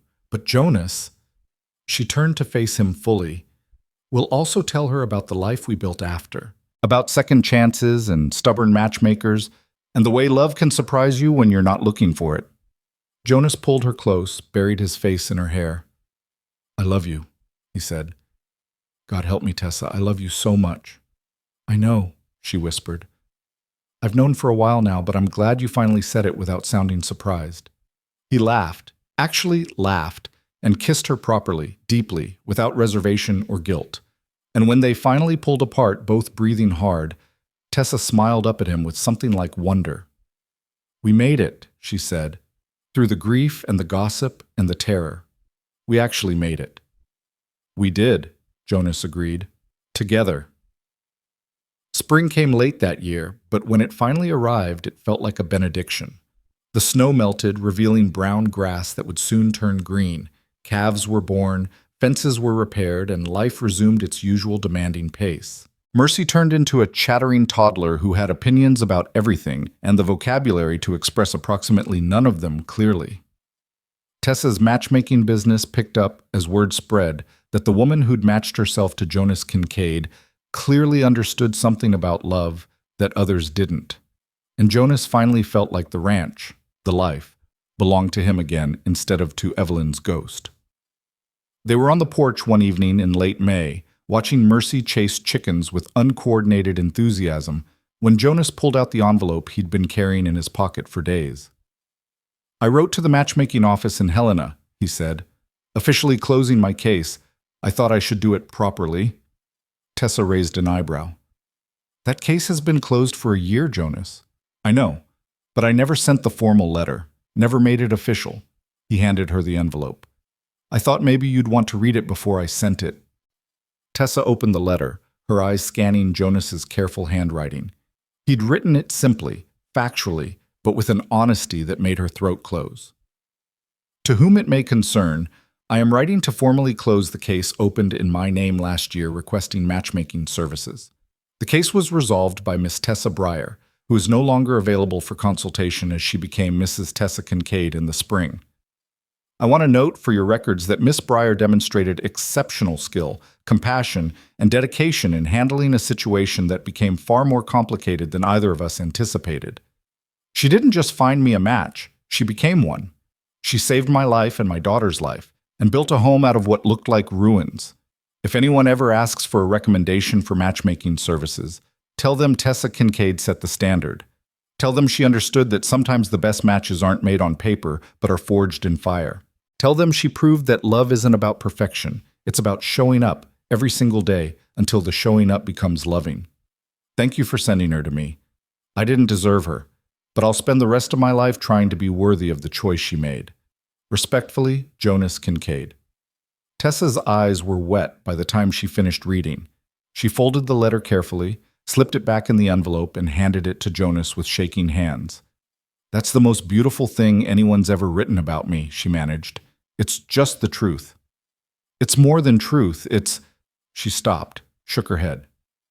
"Send it. Let them know that this particular matchmaker found her own match. and that it was perfect precisely because it was impossible. Jonas kissed her forehead, pocketed the letter, and pulled her close. Out in the yard, Mercy had abandoned the chickens in favor of examining a beetle, her small face serious with concentration. The sun was setting behind the mountains, painting everything gold, and somewhere in the distance a meadowlark was singing. It was an ordinary moment, unremarkable in every way except that it was theirs, hard-won and deeply felt and more than Jonas had ever dreamed he'd have again. "Happy?" Tessa asked softly. Jonas thought about it, about the year behind them and the years ahead, about the daughter playing in the dust and the woman standing beside him, about the grief he still carried and the joy he'd found anyway. "Yeah," he said finally. "I really am." That night, after Mercy was asleep and the house was quiet, Jonas and Tessa sat together in the bedroom that had once belonged to him and Evelyn, that now belonged to them both. Tessa was brushing her hair, Jonas was pulling off his boots, and the simple domesticity of it, the absolute ordinary beauty, made Jonas pause. "What?" Tessa asked, catching his expression in the mirror. "Nothing. Just—" Jonas stood, crossed to her, took the brush from her hands.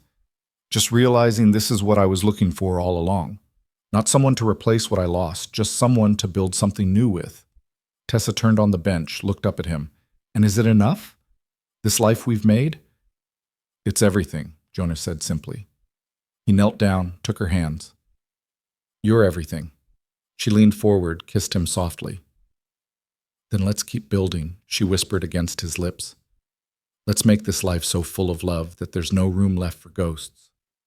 "No room for ghosts," Jonas agreed. "Just room for us." They stayed like that for a moment, foreheads pressed together, hands clasped, hearts finally aligned. Outside, the wind moved through the sage. Inside, their daughter slept peacefully. And between them, in the space where grief used to live, there was only this: love, hard-won and honestly earned, built from the ruins of what had been lost and shaped into something entirely new. The matchmaker had found her match. The widower had learned to live again, and the baby who'd brought them together had a family, imperfect, complicated, and absolutely whole.